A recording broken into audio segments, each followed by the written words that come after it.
605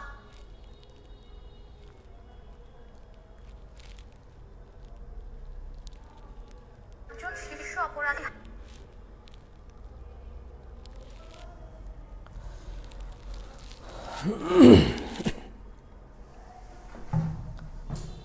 আসসালামু আলাইকুম।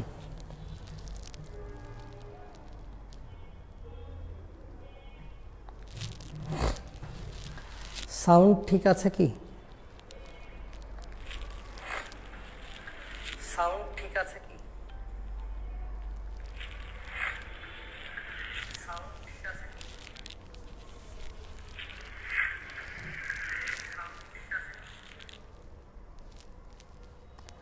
Clear clear.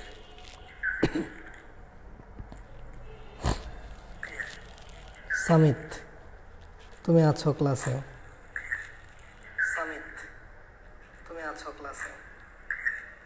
সামিত, তুমি আছো?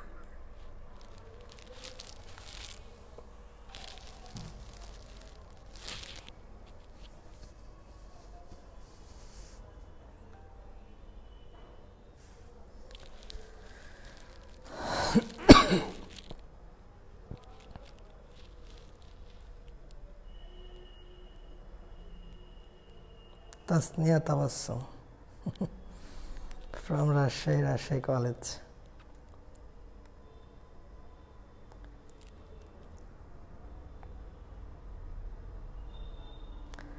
ওকে, শুরু করা যাক।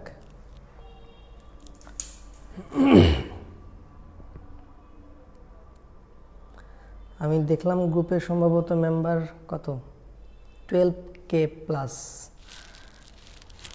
ক্লাস জয়েন করেছে 198, অলমোস্ট 200।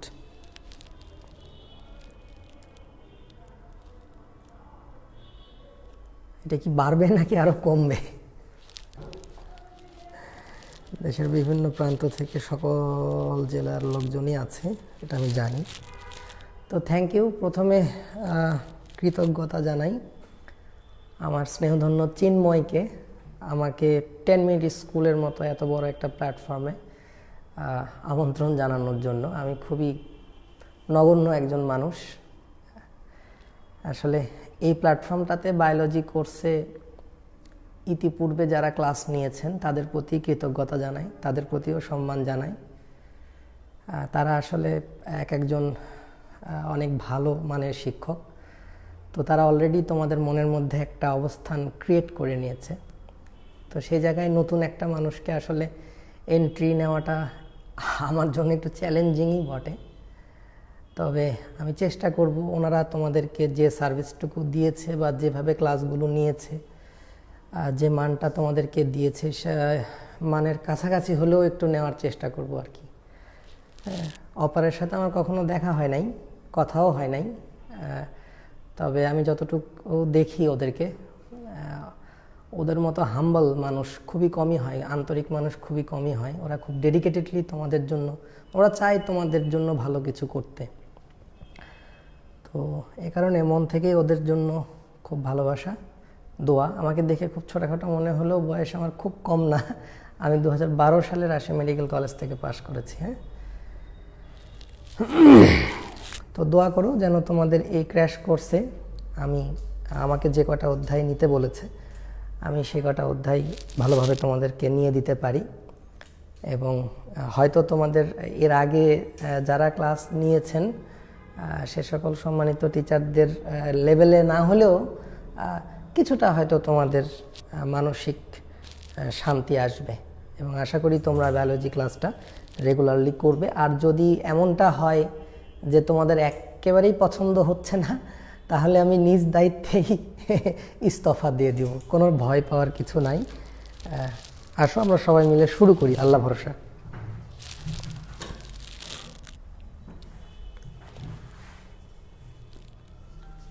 স্যার আপনি এখন কি এফসিপিএস করছেন? না, রেজাউর খান এআইডি থেকে। এফসিপিএস করছি না ভাই, এখন আমার নেশা পেশা সবই পড়ানোই, আর কিছু না। আমি রাজশাহীতে পড়াই, এখানে অফলাইনেই মূলত। আমি আসলে জাঁকজমকপূর্ণ খুব একটা মানুষ না, অনলাইনের মানুষ না সত্যিকার অর্থে। ক্যাপশনে দেওয়া আছে মোহাম্মদ বায়েজিদ শেখ, আমরা কোন চ্যাপ্টার পড়ব। হ্যাঁ, ভাবতে খুব অবাক লাগে যে আমি চিন্ময়েরও স্যার ছিলাম। আসলে এটা বলতে পারাটাও গর্বের।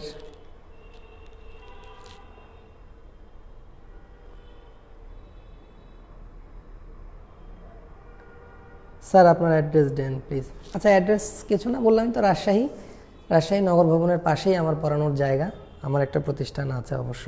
তো যাই হোক, আমরা সেখানে না যাই, আমরা এখন ডাইরেক্ট ক্লাসে চলে যাই। হ্যাঁ, যেহেতু আমাকে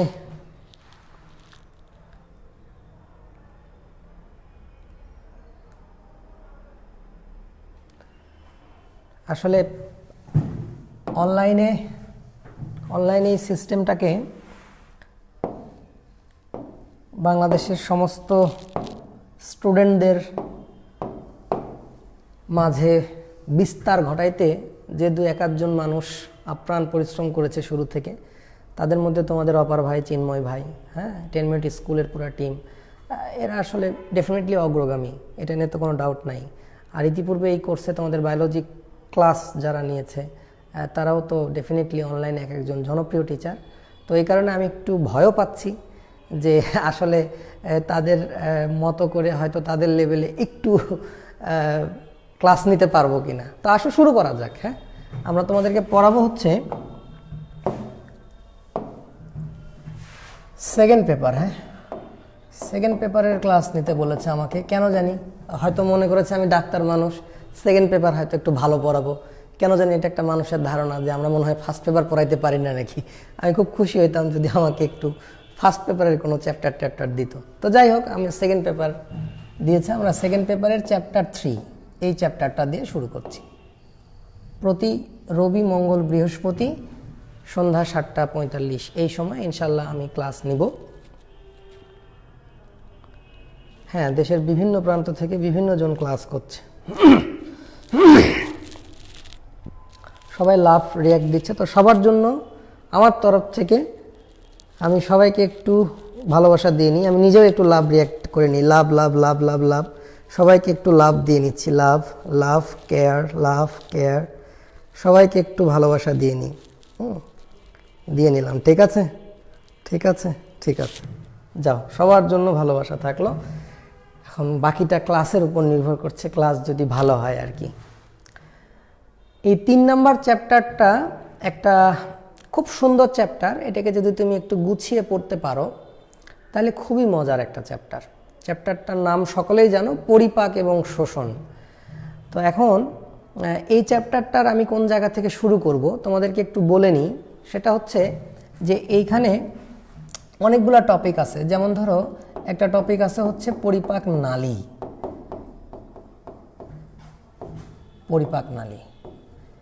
পরিপাক নালীটা টোটাল মুখ থেকে আরম্ভ করে ওই পর্যন্ত একদম টোটাল যে নলটা, এই নলের কোন জায়গায়, মানে এই নলের দৈর্ঘ্য প্রস্থ বিভিন্ন জায়গায় বিভিন্ন রকম আছে, অল্প কিছু পড়াশোনা আছে।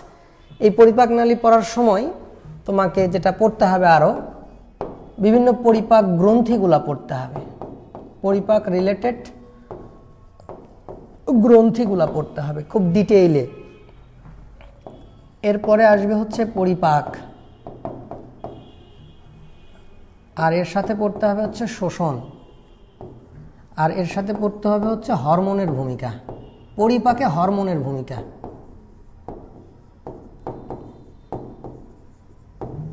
পরিপাকে হরমোনের ভূমিকা, এর সাথে আরও কিছু জিনিসপত্র আছে, যেমন স্থূলতা একটা টপিক আছে। তো মোটামুটি এগুলাই হচ্ছে টপিক। আজকে আমি যেটা কাভার করব, আমি মানে জাস্ট আগে সিকিউ পোর্শনটা কাভার করে নিব, দেন আমরা এমসিকিউ কাভার করব। চেষ্টা করব 3টা ক্লাসে পরিপাকটাকে শেষ করার, না হলে 4 ক্লাসে। এবং ক্লাসগুলো হয়তো একটু লেন্দি হইতে পারে, তোমরা একটু বলবো আমাকে যে লেখা দেখতে কোনো অসুবিধা হচ্ছে কিনা।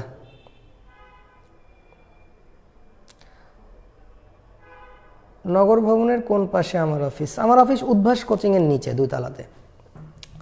তো আজকে আমরা এই পরিপাক গ্রন্থিগুলোর মধ্যে আজকে আমাদের পড়ার টপিক, আজকে আমি তোমাদেরকে যেটা খুব মানে ক্লিয়ার করব সেটা হচ্ছে লিভার, লিভার বা যকৃৎ।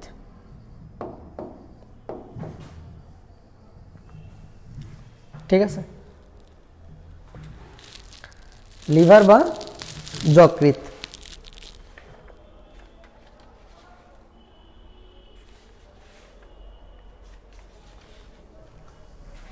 হরমোনের সাথে অবশ্য স্নায়ুতন্ত্রের ভূমিকাও আছে, হরমোন প্লাস স্নায়ুতন্ত্র, হরমোনের এবং স্নায়ুতন্ত্রের ভূমিকা আছে।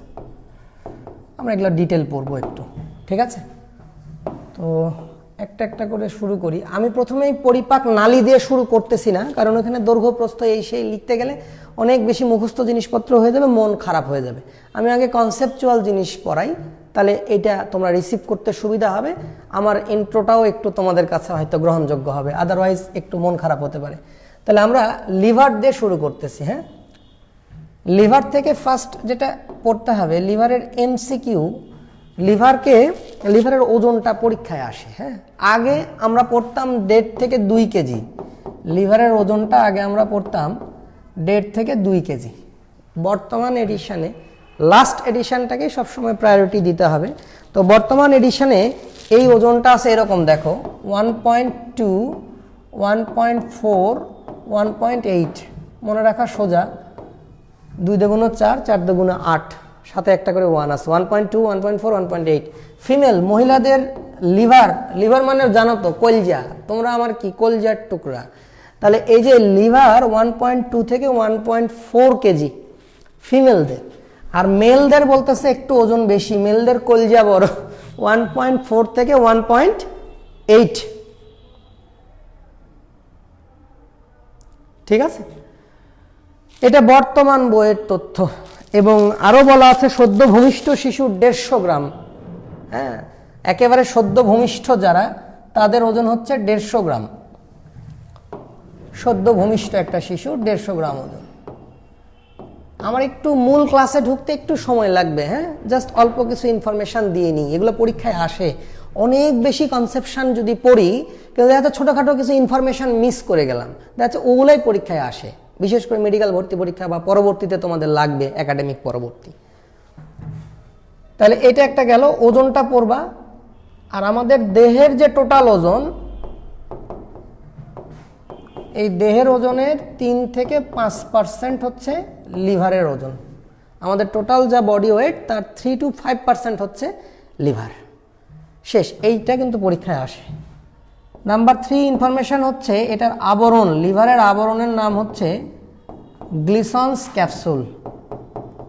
গ্লিসন্স ক্যাপসুল আলিম স্যারের বইয়ে আছে। হ্যাঁ, লিভারের আবরণের নাম হচ্ছে গ্লিসন্স ক্যাপসুল। এবার আসলে লিভারের টুকরা কয় খণ্ড, লিভারের লোব কয়টা? 4টা লোব, তাই না? 4টা লোব, ডান, বাম, কর্ডেট। এটা একটু খেয়াল করবা, এখানে একটা বলে দিই, অনেকে প্রশ্ন করার সময় দিয়ে দেয় যে নিচের কোনটি লিভারের লোব নয় বা নিচের কোনটি লিভারের লোব। ওখানে দেখবা, খেয়াল করবা যে কর্ডেট না লিখে দিয়ে দিবে কর্ডেট। কর্ডেট মানে কি? যারা কর্ডাটার অন্তর্ভুক্ত। আর এটা হচ্ছে কর্ডেট। আর একটা হচ্ছে কোয়াড্রেট, সবাই জানেন, তাও একটু লিখছি। হ্যাঁ, আমি একদম পুরাপুরি গোছায় দেবো, যে টপিকটা পড়বো তোমাকে আর বইও খোলা লাগবে না, জাস্ট ওইভাবে পড়লেই হয়ে যাবে। তাহলে তুমি এখন পর্যন্ত কি পড়ছো? যে মহিলাদের লিভারের ওজন 1.2 থেকে 1.4 কেজি, পুরুষের 1.4 থেকে 1.8 কেজি পড়লা। ওভারঅল দেহের ওজনের 3 থেকে 5%, এটাই বেশি আসে পরীক্ষায়। ঠিক আছে, পুরাতন বই আছে 1.5 থেকে 2 কেজি, দরকার নাই, নতুন বই ফেলে দাও, মানে নতুন বই রাখো। আর আবরণের নাম গ্লিসন্স ক্যাপসুল, ডান বাম, কর্ডেট, কোয়াড্রেট। এইখানে প্রথম প্রশ্ন হবে সবচেয়ে বড় খণ্ডটার নাম কি? ডান খণ্ড। ডান খণ্ডটা সবচেয়ে বড়। এইবারের মেডিকেল ভর্তি পরীক্ষার প্রশ্ন ছিল, খুব ভেজাল্লে একটা প্রশ্ন ছিল, যে পিত্তথলি বা গল ব্লাডার কোন খণ্ডের নিচে অবস্থিত?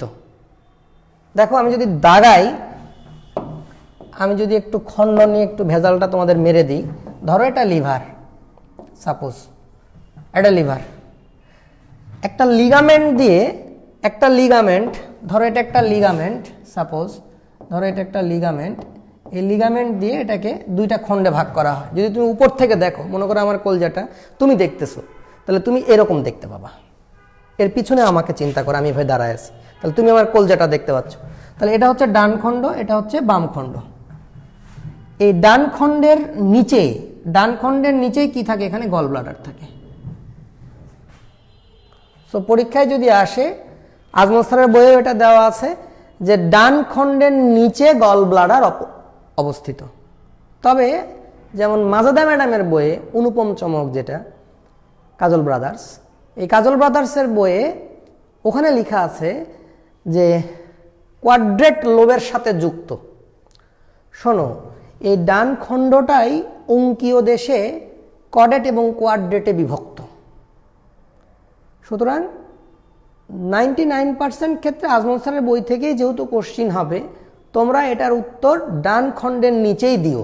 যদি পরীক্ষায় আসে, এটা তো একবার এসে গেল আর আসবে না, ভয় নাই। তবে যদিও কোথাও আসে যে গল ব্লাডার কার নিচে অবস্থিত, তোমরা ডান খণ্ডের নিচেই দাগাবা, এবং ডান খণ্ডটাই সবচেয়ে বড়। আরেকটা এমসিকিউ এখানে, যে ডান এবং বাম এটা ভাগ করে যে লিগামেন্ট দিয়ে, এই লিগামেন্টের নাম কি? এই লিগামেন্টের নাম হচ্ছে ফ্যালসিফর্ম লিগামেন্ট। এই লিগামেন্টের নাম কি? ফ্যালসিফর্ম লিগামেন্ট। শেষ।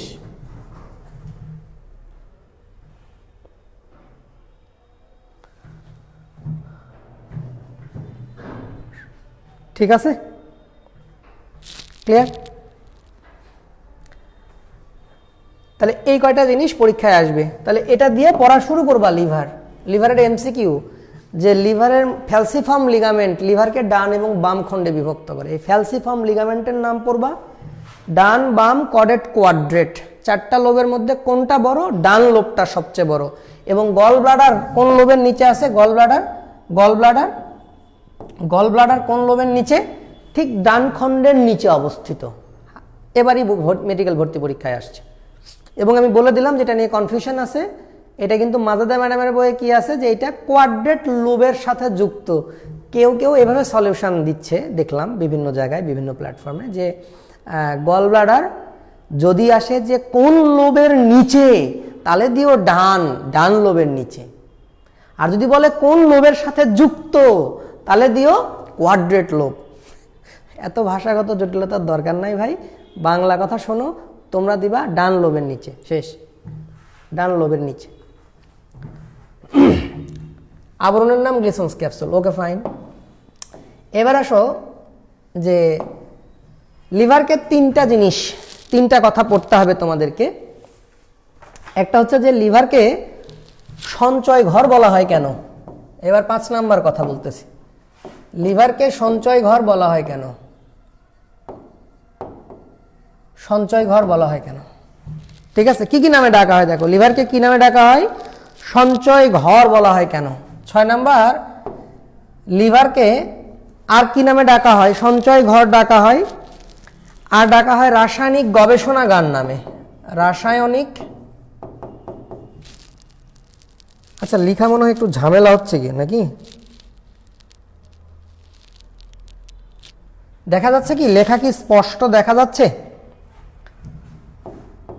রাসায়নিক গবেষণাগার বলা হয় কেন? আচ্ছা আমি নাম্বারটা তুলে দিই। সঞ্চয় ঘর বলা হয় কেন, বা রাসায়নিক গবেষণাগার বলা হয় কেন, বা এটাকে জীবন সমুদ্রের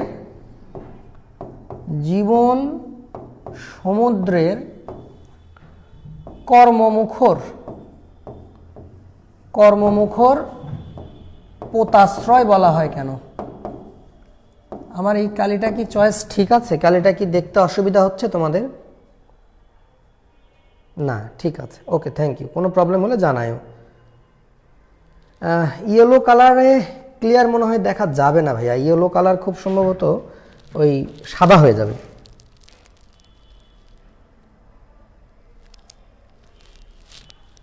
ঠিক আছে অভয়নাথ, তাহলে সঞ্চয় ঘর কেন বলে, রাসায়নিক গবেষণাগার বলে কেন, জীবন সমুদ্রের কর্মমুখর পোতাশ্রয় বলে কেন, অথবা এখানে বলা হয় মৃত কোষের কবরস্থানও বলা হয়, মৃত কোষের শ্মশান বা কবরস্থান। এই শেষ। লিভারকে কি কি নামে ডাকা হয়, ঠিক আছে? তাহলে ফার্স্ট তোমরা একটু এখানে এইভাবে সময় ব্যয় করবে, খুবই অল্প কয়েকটা পড়া দেখো। আমি কি বলছি যে লিভারের ওজন কত, তোমরা মনে রাখবো 1.248, 2 থেকে 4, 1.2 থেকে 1.4 ফিমেল, মেলে হচ্ছে 1.4 থেকে 1.8, শেষ। সদ্য ভূমিষ্ঠ 150 গ্রাম। টোটাল দেহের ওজনের এটা মোটামুটিভাবে রাফলি 3 থেকে 5%। আবরণের নাম গ্লিসন্স ক্যাপসুল। কি বলেছি, 4 খণ্ড, ডান বাম কডেট কোয়াড্রেট। এই ডান বামে ভাগ করে কি দিয়া, ফ্যালসিফর্ম লিগামেন্ট দিয়া। শেষ। ডান খণ্ডের নিচে কি থাকে, গল ব্লাডার। পড়া শেষ। কি নামে ডাকা হয়, সঞ্চয় ঘর, রাসায়নিক গবেষণাগার, জীবন সমুদ্রের কর্মমুখর পোতাশ্রয় অথবা মৃত কোষের কবরস্থান। এখন এগুলোর আমরা ব্যাখ্যা দিব। এগুলো খ নাম্বার প্রশ্নেও আসতে পারে, গ নাম্বার প্রশ্নেও আসতে পারে। এটা হচ্ছে সঞ্চয় ঘর, লিভারের সঞ্চয় ভূমিকাগুলা। যদি এভাবে প্রশ্ন আসে যে লিভারের সঞ্চয় ভূমিকা বলো, তাহলে তখন আমরা ডিটেইল লিখব। আর যদি বলে লিভারকে সঞ্চয় ঘর বলা হয় কেন, খ নম্বর, তাহলে আমরা অল্প 1-2 কথায় সেরে দেব। রাসায়নিক গবেষণাগারকে বলা হয় কেন, যদি ছোট করে আসে যে রাসায়নিক গবেষণাগার বলা হয় কেন, তাহলে আমরা ছোট্ট করে লিখব। আর যদি এমন হয় প্রশ্ন আসলো সঞ্চয়ী এবং বিপাকীয় ভূমিকা লিখো, তখন কিন্তু খুব ডিটেইলে লিখব। আর জীবন সমুদ্রের কর্মমুখর পোতাশ্রয় একই কথা।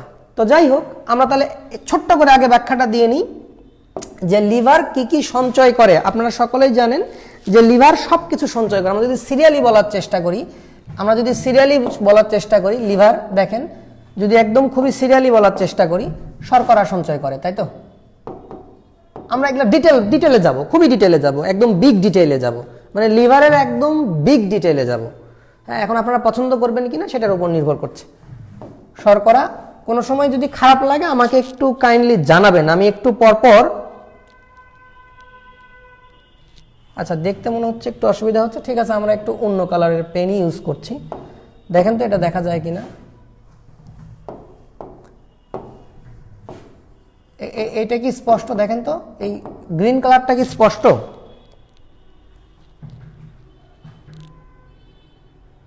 গ্রিন কালারটা কি স্পষ্ট?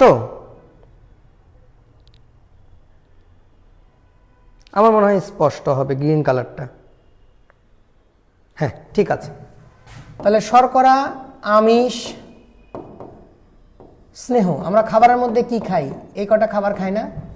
শর্করা খাই না, আমিষ খাই না, স্নেহ খাই না, তাহলে এগুলো সঞ্চয় করে, ঠিক আছে? আর কি খাই? ভিটামিন খাই, খনিজ লবণ খাই, তাহলে এগুলোও সঞ্চয় করে। শর্করা, আমিষ, স্নেহ, ভিটামিন, খনিজ, হ্যাঁ, খনিজ লবণ আর কি। এছাড়া আর কি জমা রাখে? রক্ত কিছুক্ষণ জমা থাকে, রক্ত। এছাড়া আর কি জমা থাকে? পিত্ত। পিত্ত যদিও লিভারে জমা থাকে না, লিভার থেকে পিত্ত তৈরি হয়, পিত্তথলিতে জমা থাকে। তো পিত্তথলি যেহেতু লিভারেরই একটা পার্ট বলতে পারো, মানে লিভারের সাথে যেহেতু যুক্ত, সুতরাং আমরা সেই সেন্সে বলতেছি যে লিভার পিত্তরস তৈরি করে পিত্তথলিতে জমা রাখে, তার মানে সঞ্চয় করে। তাহলে এটাও সঞ্চয়ী ভূমিকা, পিত্তরস। তাহলে দেখো, তোমাদের মনে রাখা খুবই সোজা। আমরা যে খাবার খাই 6 ধরনের, শর্করা, আমিষ, স্নেহ, পানি, ভিটামিন, খনিজ লবণ। এর মধ্যে খালি পানিটা বাদ দিছি, বাকি 5টায় আছে। সাথে কি হলো? রক্ত, পিত্ত, এগুলো সঞ্চয় করে। তো লিভার যেহেতু এগুলো সব সঞ্চয় করে, তাই লিভারকে কি বলা হয়? সঞ্চয় ঘর। এটা ছিল খ নম্বরের প্রশ্ন। রাসায়নিক গবেষণাগার, রাসায়নিক গবেষণাগার কেন বলা হয়? কারণ এখানে অনেক ক্রিয়া বিক্রিয়া চলে। রাসায়নিক গবেষণাগার কেন বলা হয়? কারণ এখানে অনেক ক্রিয়া বিক্রিয়া চলে, এখানে অনেক ভাঙা গড়ার কাহিনী চলে। এটাকে এজন্য কি বলা হয়? রাসায়নিক গবেষণাগার। আমরা ডিটেইল আসবো এক্ষুনি। কর্মমুখর পোতাশ্রয়। আচ্ছা, এই পোতাশ্রয় শব্দটার অর্থ কি কেউ বলতে পারেন?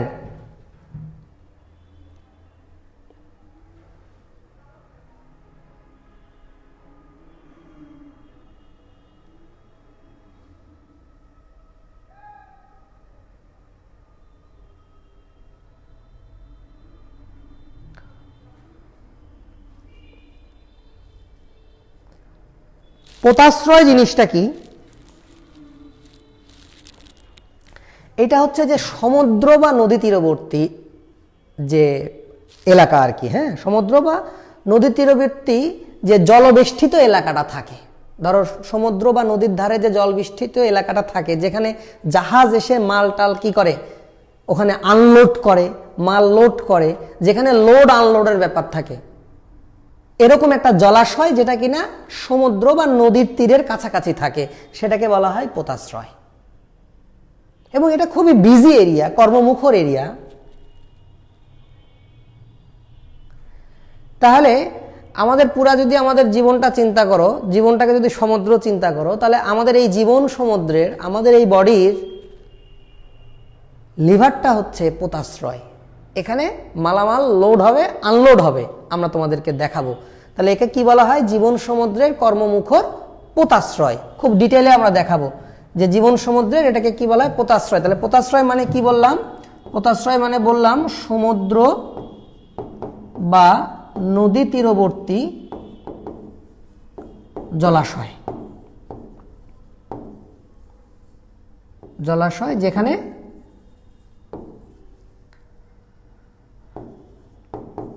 জাহাজ বা নৌকা থাকে,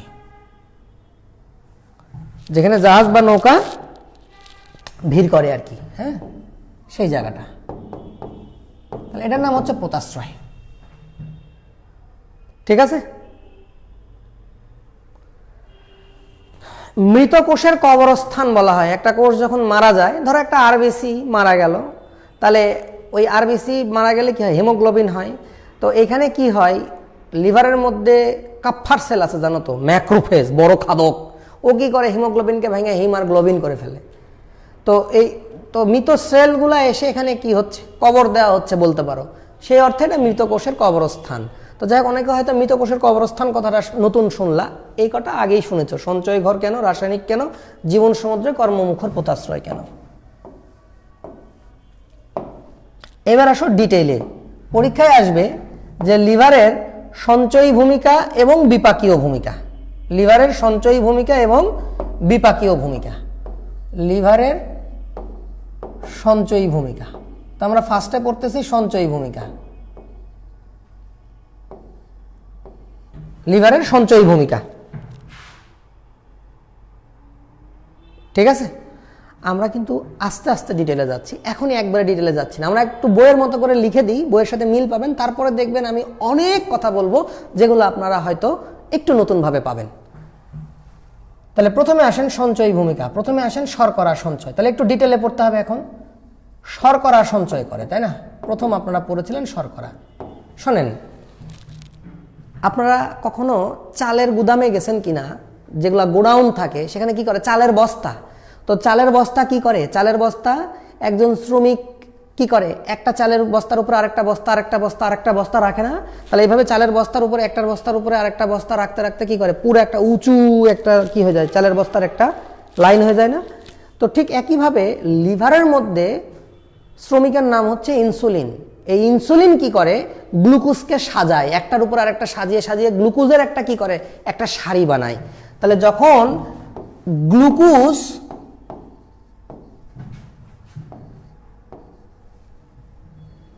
সারিবদ্ধ হয় তখন তার নাম কি হয়? গ্লাইকোজেন। তাহলে এখানে কে কাজ করতেছে? ইনসুলিন। এখানে কে কাজ করতেছে? ইনসুলিন। তাহলে বলো তো, এখানে আমরা কি তৈরি করলাম? গ্লাইকোজেন তৈরি করলাম। তাহলে এখান থেকে এমসিকিউ পরীক্ষায় আসবে যে লিভারের মধ্যে কি প্রক্রিয়া হয়? লিভারের মধ্যে প্রক্রিয়াটার নাম কি? এই প্রক্রিয়াটার নাম কি বলো তো? এই প্রক্রিয়াটার নাম কি? এই প্রক্রিয়াটার নাম হচ্ছে গ্লাইকোজেন তৈরির প্রক্রিয়া। তাহলে গ্লাইকোজেন তৈরি করাকে কি বলে? জেনেসিস।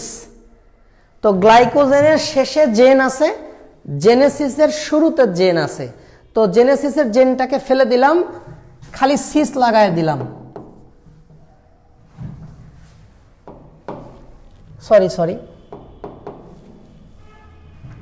গ্লাইকোজেন, আমি দুটোই লিখি। গ্লাইকোজেন আর একটা শব্দ কি বললাম? জেনেসিস।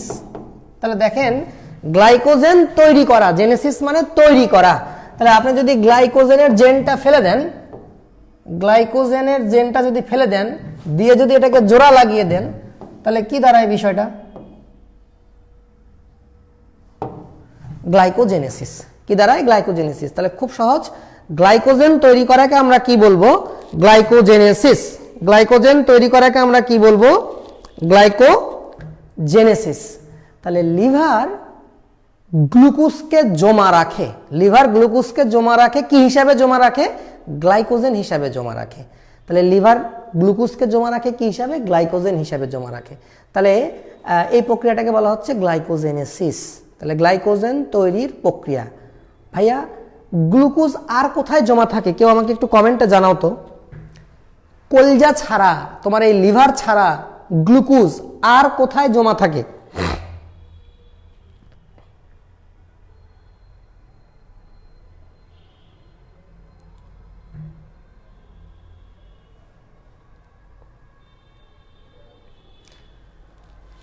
আর কোথায় জমা থাকে বলেন তো? কলিজা ছাড়া আর কোথায় জমা থাকে? আমি কি কমেন্ট দেখতে পাচ্ছি না? না আপনারা পেশিতে? Excellent Imrul Kayes, thank you very much. তো পেশিতে জমা থাকে। তাহলে মাথায় রাখেন যে গ্লাইকোজেন আপনি পাবেন কোথায়? যকৃতে পাবেন এবং পেশিতে পাবেন। গ্লাইকোজেন আপনি কোথায় পাবেন? যকৃতে তো পাবেনই, পেশিতেও পাবেন। এটা এমসিকিউ আলাদা করে লিখে রাখলাম। তাহলে যকৃত ও পেশিতে কি থাকে? যকৃত এবং পেশিতে গ্লাইকোজেন থাকে, রাইট? যকৃত এবং পেশিতে কি থাকে? যকৃত এবং পেশি দুই জায়গাতেই কি থাকে? যকৃত এবং পেশি দুই জায়গাতেই কি থাকে? গ্লাইকোজেন থাকে। মনে রাখেন, আমি ভাই মনে রাখি কলজা আর গোস্ত। পেশি মানে কি? গোস্ত। তাহলে কলজা আর গোস্ততে জমা থাকে কি? গ্লাইকোজেন। তাহলে গ্লুকোজ জমা থাকতেছে দুই জায়গায়। তো আমরা আপাতত এখানে পেশিকে নিচ্ছি না, কারণ আমরা লিভার পড়তেছি। তাহলে লিভারের একটা অন্যতম কাজ হচ্ছে গ্লুকোজকে জমা রাখা। কি হিসাবে জমা রাখা? গ্লাইকোজেন হিসাবে জমা রাখা। শেষ। নাম্বার 2,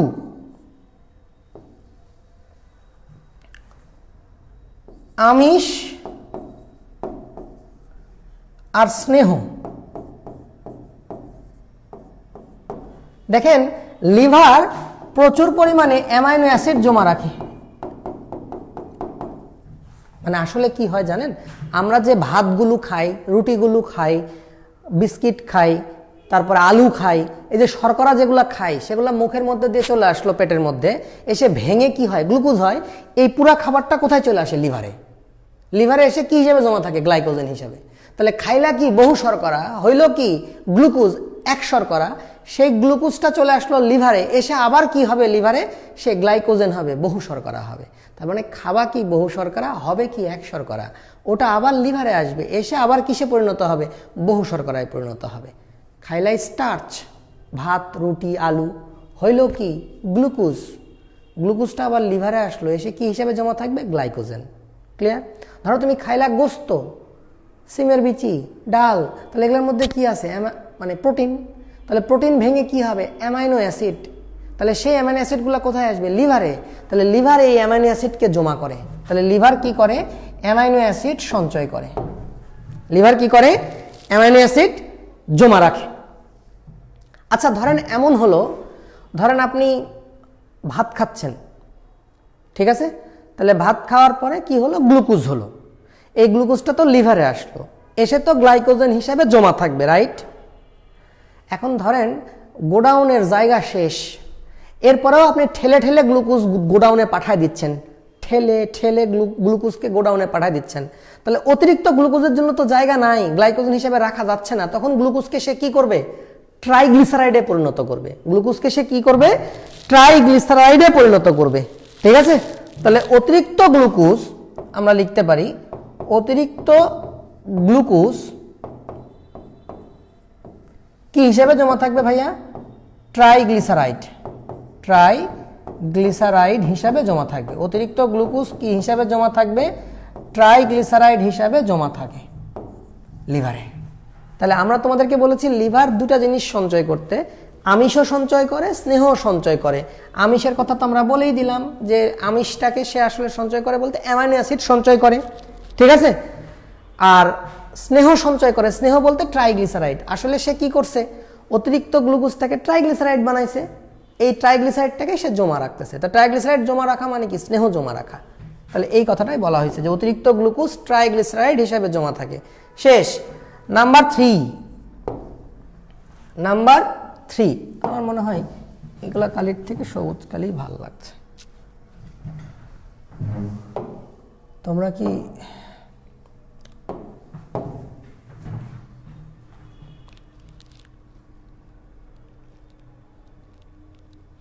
ঠিক আছে, গেল।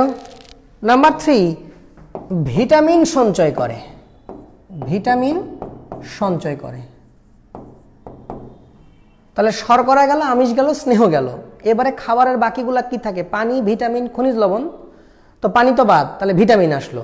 তাহলে ভিটামিন সঞ্চয় করে। ভাইয়া তোমাদের বইয়ে দেখবা লেখা আছে যে 2 ধরনের ভিটামিনের কথা বলা আছে। একটা বলা আছে ফ্যাট সলিউবল, ফ্যাট সলিউবল, আর একটা বলা আছে ওয়াটার সলিউবল, ওয়াটার সলিউবল। তাহলে ফ্যাট সলিউবল ভিটামিন এবং water soluble vitamin. Fat soluble vitamin তোমরা সকলেই জানো যে কি কি, এ ডি ই কে, মোট 4টা। ফ্যাট সলিউবল ভিটামিন কয়টা? 4টা। আমি বলি অ্যাডেক্ট, এ ডি ই কে, অ্যাডেকশন, এ ডি ই কে। আর ওয়াটার সলিউবল ভিটামিন হলো বিসি।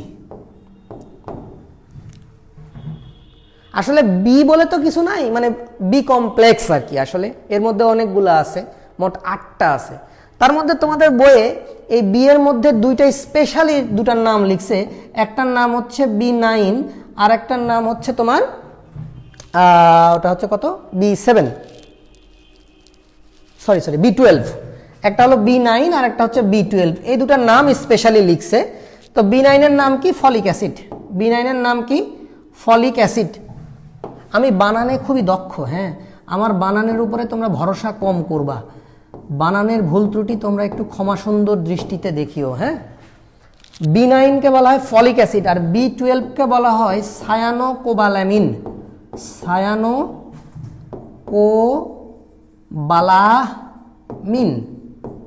সায়ানোকোবালামিন। আচ্ছা, এইখান থেকে একটা এমসিকিউ পরীক্ষায় আসে।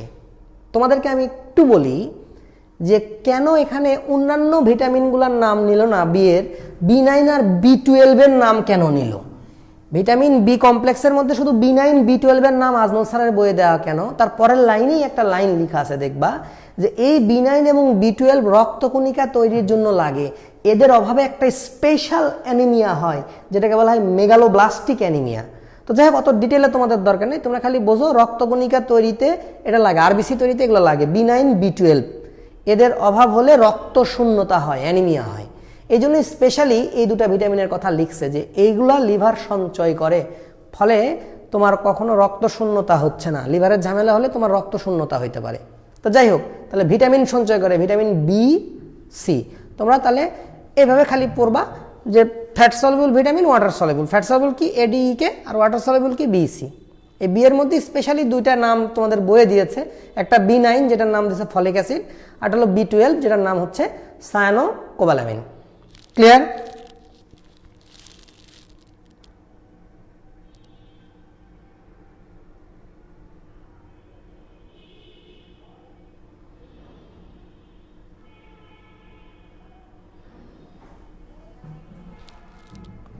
ল্যাগ করছে নাকি? না, ঠিক আছে। তাহলে শর্করা গেল, আমিষ গেল, স্নেহ গেল, ভিটামিন গেল, ঠিক আছে। তাহলে আর কি থাকলো? রক্ত আর পিত্ত। আর কি থাকলো বলো? রক্ত আর পিত্ত। আচ্ছা, ভিটামিন আছে, ভিটামিন। ভিটামিন তোমরা ইচ্ছা মতো লিখবা।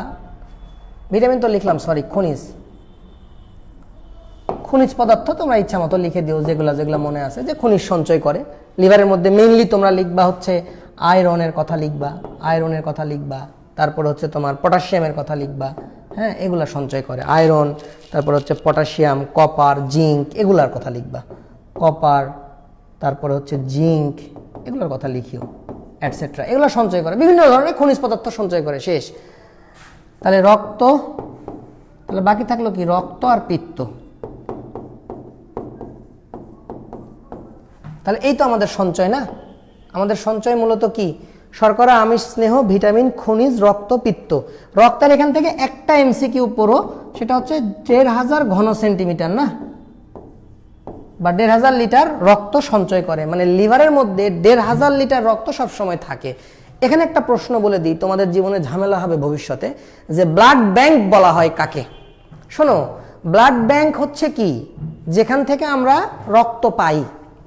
ধরো আমার রক্ত লাগবে, তাহলে আমি কি করি, আমি মানে যাই হোক ব্লাড ব্যাংকের সহযোগিতা লাগে কি না লাগে, তাহলে ব্লাড ব্যাংক হচ্ছে সেই জিনিস যেখান থেকে আমি রক্ত পাবো।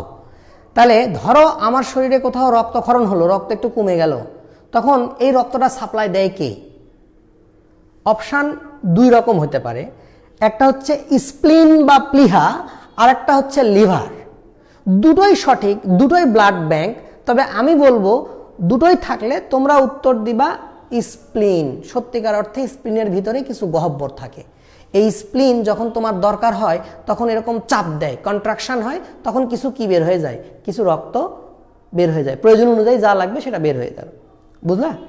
তো লিভারেও জমা থাকে, লিভারের থেকে স্প্লিনে হয়তো কম থাকে, কিন্তু প্রয়োজনে রক্ত সাপ্লাই দেয় স্প্লিনই।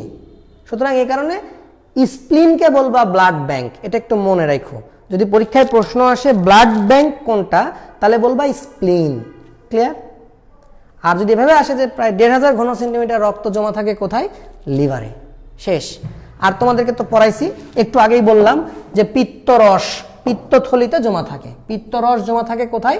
পিত্তথলিতে। পিত্তথলিতে জমা থাকে, গল ব্লাডারে। তাহলে পরীক্ষার খাতায় লিখবা কি? তোমাদের দেখো, তোমাদের এখান থেকে আমি একাডেমিক অ্যাডমিশন দুটোই কাভার করে দিচ্ছি। পরীক্ষায় আসবে যকৃতের সঞ্চয়ী ভূমিকা। আমি কিন্তু খুব এবিসিডি লেভেলের কথাবার্তা পড়াচ্ছি। আমি কিন্তু আস্তে আস্তে আজকের ক্লাস, পরের ক্লাস, এগুলো করতে করতে কিন্তু অনেক ডিপে চলে যাব। আপাতত একটু মানে খুবই অল্প পড়াচ্ছি আর কি। তো দেখো ভাই, তোমরা এভাবে মনে রাখবা, খাবারের কথা চিন্তা করবা, শর্করা, আমিষ, স্নেহ, পানি, ভিটামিন, খনিজ লবণ, 6 ধরনের খাবার খাই। সাথে কি? রক্তপিত্ত। এই সব কিছুই জমা করবে পানি ছাড়া। ধরো পানিটা খেলে বাদ দিবা, তাহলে প্রথমে জমা করবা শর্করা, মানে গ্লুকোজকে জমা করবা, গ্লাইকোজেন বানাবা। শেষ। লাগবে কি? ইনসুলিন। 1। 2 নাম্বার কি? আমিষ জমা করবা, অ্যামাইনো অ্যাসিড রূপে জমা থাকবে। চর্বি জমা করবা। চর্বি কি হিসেবে জমা থাকবে? ট্রাইগ্লিসারাইড হিসেবে জমা থাকবে। ট্রাইগ্লিসারাইড কিভাবে হয়? অতিরিক্ত গ্লুকোজটাই ট্রাইগ্লিসারাইড হয়। ওই ট্রাইগ্লিসারাইডকে সে জমা রাখে, লিভারের মধ্যে জমা হয় ট্রাইগ্লিসারাইড হয়ে। লিভার কি হয়? ফ্যাটি লিভার হয়। লিভারে যখন ট্রাইগ্লিসারাইড বেশি হয় তখন কি হয়? ফ্যাটি লিভার হয়। তাহলে চিন্তা করো, তুমি যদি ভাত বেশি খাও, শর্করা বেশি খাও, তাহলে শর্করা বেশি খেলে তোমার একসময় কি হবে? ফ্যাটি লিভার হবে। তাহলে চর্বি খেয়ে কিন্তু তোমার ফ্যাটি লিভার হয় নাই, ভাত খেয়ে, শর্করা খেয়ে তোমার ফ্যাটি লিভার হয়। এই যে আমরা রাত্রে দেরি করে খাই, খেয়ে দিয়ে ঘুমায় যাই, ফলে কি হয়? খাবার আর ইউজ হচ্ছে না, ওই পুরা ভাতটাই তখন কি হয়ে যায়? চর্বি হয়ে যায়, ট্রাইগ্লিসারাইড হয়ে যায়। ওটা জমা থাকছে কোথায়? লিভারে। লিভার তখন ফ্যাটি লিভারে পরিণত হয়। বুঝতে পারছো? আলটিমেটলি শেষ পর্যন্ত তোমার হেপাটাইটিস হয়ে যেতে পারে ফ্যাটি লিভার থেকে। তো যাই হোক,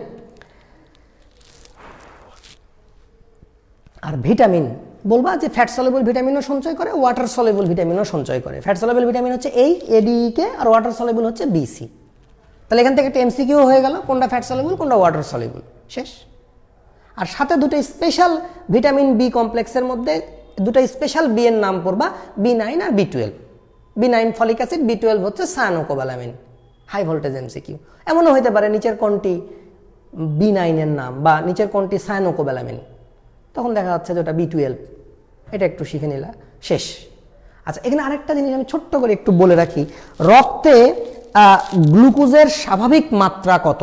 এটা অনেক সময় পরীক্ষায় আসে যে রক্তে গ্লুকোজের স্বাভাবিক মাত্রাটা কত। তোমরা এখান থেকে একটু এটা পড়ে নিবা যে রক্তে গ্লুকোজের স্বাভাবিক মাত্রাটা কত। হ্যাঁ, তবে এটা আমি এখানে না পড়াই, আমি বিপাকীয় ভূমিকায় পড়াই। থাক, এটা এখানে থাক, এটা এখানে না পড়ি, আমরা বিপাকীয় ভূমিকায় পড়বো। এখান থেকে একটা এমসিকিউ পড়াবো, একটু ডিটেইলে। হ্যাঁ, এটাতে বইয়ে পাওয়া যাবে না, এটা হায়ার স্টাডিজের বইগুলোতে আছে। এখান থেকে আমি একটু পড়াচ্ছি, দেখো। তাহলে এই পর্যন্ত সবাই ক্লিয়ার? তোমরা যদি বলো ক্লিয়ার, তাহলে আমি নেক্সট অংশে যাব। সঞ্চয়ী ভূমিকা আসলে সবাই পারবা কিনা? খুব সোজা। শর্করা, আমিষ, স্নেহ, পানিবাদ, ভিটামিন, খনিজ লবণ, রক্তপিত্ত। পিত্ত জমা হবে পিত্তথলিতে, তৈরি করবে লিভার, জমা হবে কোথায়? থলিতে। থলিটা কোথায় থাকে? ডান খণ্ডের নিচে। শেষ। আর রক্ত প্রায় ১,৫০০ ঘন সেন্টিমিটার রক্ত এখানে জমা থাকে। কিভাবে রক্ত এখানে জমা থাকে আমি তোমাকে দেখাচ্ছি, একদম ইলাস্ট্রেট করে দেখাবো, ডিটেইল। শেষ। পারবা না ভাই? আমাকে একটু কমেন্টে জানাও না তোমরা এরকম করছো কেন। পারবা? আচ্ছা নাও, এটা অনেক ভালোবাসা দিলাম, তাও একটু উত্তর দাও প্লিজ। এই যে নাও, অনেক ভালোবাসা দিচ্ছি, নাও নাও, একটু কেয়ারও দিলাম, নাও নাও নাও নাও নাও, ভালোবাসা কেয়ার, ভালোবাসা কেয়ার, ভালোবাসা কেয়ার প্রচুর দিচ্ছি, তোমাদেরকে দিচ্ছি, তাও একটু কমেন্ট করো। তোমরা এরকম করতেছো কেন? নাও, তোমাদের আগের টিচারদের মতো ক্লাস না নিতে পারলেও মানে এমনভাবে নিব তো তোমরা স্টুডেন্ট হিসেবে উপকৃত হবা, দেখবা একাডেমিক এবং ভবিষ্যতের অ্যাডমিশনেরও কমপ্লিট হয়ে যাবে।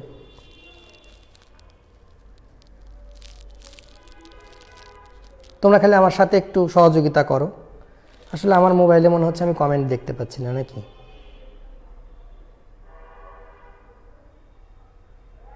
ইনশাআল্লাহ ঠিক আছে। এখন দেখেন এখানে একটু একটা জটিল পড়াটা পড়িয়ে দিই। এটা আসলে এইখান থেকে আসছে, কোত্থেকে আসছে? খনিজ লবণ যে সঞ্চয় করে, একটা প্রশ্ন আসে এখান থেকে, একটা এমসিকিউ আসে যে আয়রন লিভারে জমা থাকে, হ্যাঁ, আয়রন, পটাশিয়াম, এরকম কপার, জিঙ্ক, অনেক কিছু তো জমা থাকে। তো আয়রনটা কি ফর্মে জমা থাকে? যকৃতের মধ্যে আয়রনটা কি ফর্মে জমা থাকে? দেখো একটা মজার জিনিস, এটা একটু ডিটেলে পড়াই, হ্যাঁ, এটা একটু ডিটেলে পড়াই। আয়রনটা দেখো, আমরা যখন আয়রন খাই, বুঝছো, আমরা যখন খাই তখন কি ফর্মে খাই? Fe3+, তোমরা জানো কি না? এই ফর্মে আমরা আয়রন খাই, ঠিক আছে, ফেরিক ফর্মে, এই ফর্মে আমরা আয়রনটাকে খাই। ওকে, তাহলে আমরা খাই কি ফর্মে? Fe3+, এই ফর্মে খাই। তোমরা জানো কি না? দেখো Fe3+ এই ফর্মে খাই। এটা সবার জন্য না, যে মনে করবে এই অংশটা কঠিন সে ফেলে দিবা। আমি পুরা বিশ্লেষণ করছি, তুমি শুধু লাস্টে একটা কথা বলবো, ওইটাই খালি মনে রাখবা। আর যারা একটু ব্যাখ্যা বিশ্লেষণ চায় তাদের জন্য এটা ডিটেল। আচ্ছা, আমরা খাইলাম, খাওয়ার পরে এটা আমাদের স্টোমাকে এসে কি হয়ে যায়? Fe2+ হয়ে যায়। স্টোমাকে এসে স্টোমাকের এই সেল দ্বারা এটা কি হয়ে যায়? স্টোমাকের এই সেলের প্রভাবে এটা ফেরাস ফর্মে হয়ে যায়, Fe2+ হয়ে যায়, Fe2+। আচ্ছা, এরপর এটা চলে আসে কোথায়? এরপর এটা চলে আসে ডিওডেনামে। ডিওডেনাম এবং আপার পার্ট অফ জেজুনাম।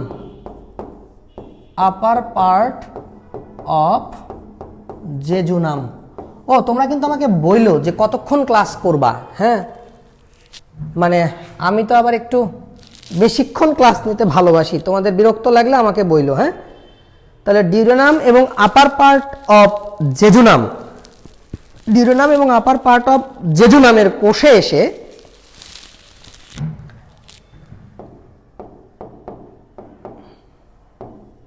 ওদের যে প্রাচীরের কোষ, ধরো এটা হচ্ছে ডিওডেনাম বা আপার part of jejunum, what ever, duodenum বা আপার পার্ট অফ জেজুনাম, তাহলে এগুলার কোষের মধ্যে ঢুকবে এখানে, হ্যাঁ।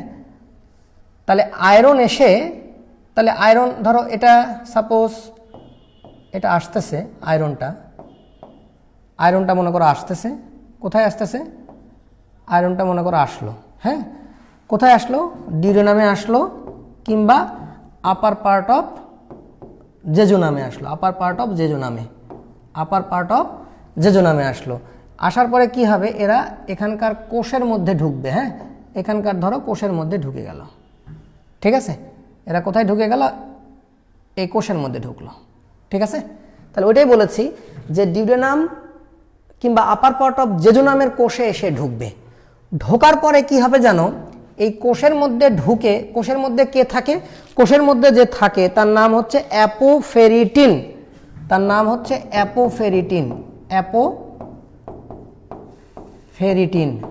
নাম কি দেখো? অ্যাপোফেরিটিন। নাম কি? অ্যাপোফেরিটিন, ঠিক আছে। তাহলে এই অ্যাপোফেরিটিন থাকে কার মধ্যে? কোষে কি থাকে? অ্যাপোফেরিটিন থাকে, ঠিক আছে। কোষে কি থাকে? অ্যাপোফেরিটিন থাকে। তাহলে আমি লিখলাম ডিওডেনাম এবং আপার পার্ট অফ জেজুনামের কোষে কি থাকে? অ্যাপোফেরিটিন থাকে, ওকে। তাহলে আয়রন এসে কার সাথে যুক্ত হবে? এই অ্যাপোফেরিটিনের সাথে যুক্ত হয়, আয়রন এসে কার সাথে যুক্ত হয়? এই অ্যাপোফেরিটিনের সাথে যুক্ত হয়। তাহলে ব্যাপারটা বোঝো, তুমি খাইলা কি Fe3+, পাকস্থলিতে আস্তে আস্তে ওটা হয়ে গেল কি Fe2+, পাকস্থলিতে এসে হয়ে গেল কি Fe2+। এরপর পাকস্থলী থেকে যখন ডিউডেনামে ঢুকলো, ডিউডেনামের বা জেজুনামে এই অংশগুলোর প্রাচীরের কোষে ঢুকে আয়রনটা Fe2+টা কার সাথে যুক্ত হবে? অ্যাপোফেরিটিনের সাথে। কার সাথে যুক্ত হবে? অ্যাপোফেরিটিনের সাথে যুক্ত হবে, রাইট? এরপরে সেটা রক্তে ঘুরে বেড়াবে, খেয়াল করো, এরপরে সেটা রক্তে ঘুরে বেড়াবে। তাহলে এই অংশটা দেখো, এই অ্যাপোফেরিটিন কি করবে? অ্যাপোফেরিটিন আয়রনটাকে রক্তের মধ্যে দিবে। তাহলে বোঝো অ্যাপোফেরিটিনের দায়িত্বটা কি? আয়রনটাকে রক্তে ছেড়ে দেওয়া, আয়রনটাকে রক্তে ছেড়ে দেওয়া। তাহলে রক্তে চলে আসলো আয়রন, ধরো আয়রনটা রক্তে চলে আসলো, মনে করো লাল হয়ে গেছে আয়রন, Fe2+ হলো মনে করো। এখানে এসে কার সাথে যুক্ত হবে জানো? এখানে এসে যুক্ত হবে অ্যাপোট্রান্সফেরিনের সাথে। এটা ছিল অ্যাপোফেরিটিন, এবার যুক্ত হবে কার সাথে? আমি এটা একটু বড় করে দিই,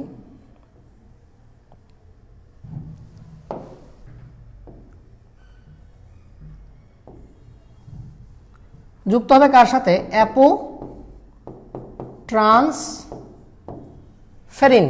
আরে তাও তো জায়গা হচ্ছে না দেখছি, সরি, একটু সরি ভাই, আগে লিখে নিই। হ্যাঁ, তাহলে কার সাথে যুক্ত হবে? অ্যাপোট্রান্সফেরিন, অ্যাপোট্রান্সফেরিন। অ্যাপোট্রান্সফেরিনের সাথে যুক্ত হবে কে? এই আয়রন। তাহলে বুঝো অ্যাপোট্রান্সফেরিনের সাথে যুক্ত হবে কি? আয়রন। অ্যাপোট্রান্সফেরিনের সাথে যুক্ত হবে কি?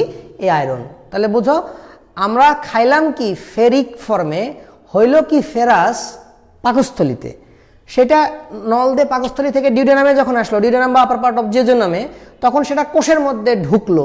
তো কোষের মধ্যে ওকে রিসিভ করবে কে? রিসিভ করবে কে? অ্যাপোফেরিটিন। রিসিভ করে ওদের কাজ কি? ওদের কাজ কি? এই যে কোষের সাথেই তো কি থাকে? এখানে রক্তনালী থাকে। তাহলে এই অ্যাপোফেরিটিনগুলো কি করবে? আয়রনটাকে ছেড়ে দিবে কার মধ্যে? রক্তনালীর মধ্যে। তো আয়রনটাকে যখনই রক্তনালীর মধ্যে ছেড়ে দিবে, রক্তনালীতে কে আছে? অ্যাপোট্রান্সফেরিন। এই অ্যাপোট্রান্সফেরিন আয়রনের সাথে যুক্ত হয়, যুক্ত হয়ে কিসে পরিণত হয়? যুক্ত হয়ে সেটা ট্রান্সফেরিনে পরিণত হয়। এই অ্যাপোট্রান্সফেরিনটা আয়রনের সাথে যুক্ত হলে নাম হবে ট্রান্সফেরিন। দেখো অ্যাপোট্রান্সফেরিন, তাহলে আয়রনের সাথে যুক্ত হলে নাম হয়ে যাবে কি? তখন এর নাম হয়ে যাবে ট্রান্সফেরিন। তখন এর নাম হয়ে যাবে কি? তখন এর নাম হয়ে যাবে কি? ট্রান্সফেরিন। Transferrin, transferrin, transferrin. তাহলে আমি একটু মনে হয় বেশি পড়াচ্ছি, ইফ ইউ ডোন্ট মাইন্ড, একটু মেনে নাও। তাহলে অ্যাপোট্রান্সফেরিন আয়রনের সাথে যুক্ত হয়ে কি হলো? ট্রান্সফেরিন হলো। হ্যাঁ, এই অ্যাপোট্রান্সফেরিন আয়রনের সাথে যুক্ত হয়ে কি হলো? রক্তের মধ্যে ট্রান্সফেরিন হলো। এখন বোঝো এই যে ট্রান্সফেরিন, এর কাজ কি? বিভিন্ন জায়গায় আয়রনকে সাপ্লাই দেওয়া, বিভিন্ন জায়গায় আয়রনকে সাপ্লাই দেওয়া। ধরো এটা বোন মেরোতে যাবে, সাপোজ ধরো এটা এই ট্রান্সফেরিন আয়রনকে সাপ্লাই দিবে। ট্রান্সফেরিন বিভিন্ন জায়গায় আয়রনকে সাপ্লাই দিবে, ট্রান্সফেরিন বিভিন্ন জায়গায় আয়রনকে সাপ্লাই দিবে। এই ট্রান্সফেরিন কোথায় সাপ্লাই দিবে? এই ট্রান্সফেরিন সাপ্লাই দিবে ধরো বোন মেরোতে, সাপোজ ধরো বোন মেরোতে সাপ্লাই দিবে, বোন মেরোতে আয়রনকে ছেড়ে দিবে, বোন মেরোতে যাবে। ট্রান্সফেরিন আয়রনকে কোথায় ছেড়ে দিয়ে আসবে? বোন মেরোতে ছেড়ে দিয়ে আসবে। তাহলে বোন মেরোতে ছেড়ে দিলে কি হবে? ওই আয়রনকে ব্যবহার করে আমরা হিমোগ্লোবিন বানাবো, মানে আরবিসি বানাবো, মানে রক্তকণিকা বানাবো। তার মানে তখন কি হবে? লাল রক্তকণিকা তৈরি হবে। তো লাল রক্তকণিকা আমরা কি বলি? ইরাইথ্রোসাইট। তাহলে ইরাইথ্রো তৈরি হওয়াকে কি বলি? পোয়েসিস। পোয়েসিস। তাহলে কি হবে? ইরাইথ্রোপোয়েসিস হবে। অথবা এই যে আবার ইন্টেস্টাইনে এটাকে ছেড়ে দিয়ে আসতে পারে, রক্তের মাধ্যমে আবারও এটা কোথায় যাইতে পারে? ইন্টেস্টাইনে, অন্ত্রের মধ্যে ছেড়ে দিয়ে আসতে পারে। অথবা এটাকে ছেড়ে দিয়ে আসতে পারে কোথায়? লিভারে। এত কিছু পড়াচ্ছি শুধুমাত্র এই কথাটার জন্য যে ট্রান্সফেরিন আয়রনকে লিভারে ছেড়ে দিয়ে আসবে, এবং লিভারে এটা কি হিসাবে জমা থাকবে? মেইনলি ফেরিটিন হিসেবে জমা থাকবে। ফেরিটিন, এইটাই পরীক্ষায় আসে যে লিভারে আয়রন কি হিসাবে জমা থাকে? ফেরিটিন। এবং সেখানে হেমোসিডারিনও হয়। হেমোসিডারিন, হেমোসিডারিন, বানান টানান ভুল হতে পারে, একটু দেখে নিও। ফেরিটিন, তাহলে পরীক্ষায় যেটা আসবে ভাইয়া তোমাদের জন্য ইম্পর্টেন্ট, যে লিভারে কি হিসাবে জমা থাকে, ফেরিটিন হিসাবে জমা থাকে, এইটা ইম্পর্টেন্ট। লিভারে কি হিসাবে জমা থাকে, ফেরিটিন।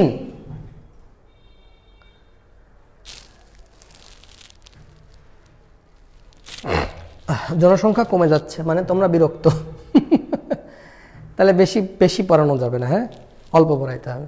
শোনো, আমি তোমাদেরকে বলেছি যে শর্করা, আমিষ, স্নেহ, ভিটামিন, খনিজ লবণ, রক্ত, পিত্ত। তো যখনই খনিজ লবণ বলবো তখন একটা কথা বলেছি, আয়রন সঞ্চয় করে। তো আয়রন কি হিসাবে জমা করে দেখো, ফেরিটিন হিসাবে জমা করে। কি হিসাবে জমা করে, ফেরিটিন। তাহলে বাংলা হিসাবটা বোঝো। বাংলা হিসাবটা কি, তুমি খাইছো, মনে করো বাবু খাইছো, মনে করো তুমি খাইলা, খাওয়ার পরে এটা কোথায় আসলো, পাকস্থলিতে। পাকস্থলীর পরে এটা কোথায় গেল, ডিউডেনামে বা আপার পার্ট অফ জেজোনামে। তাহলে আমি তোমাদেরকে কি বলেছি, তুমি যখন খাবা, চিত্রটা খেয়াল করো, তুমি যখন খাবা তখন কি ফর্মে খাবা, Fe3+। পাকস্থলীতে এসে এই Fe3+, পাকস্থলীতে এসে কি হয়ে যাবে, Fe2+ হয়ে যাবে।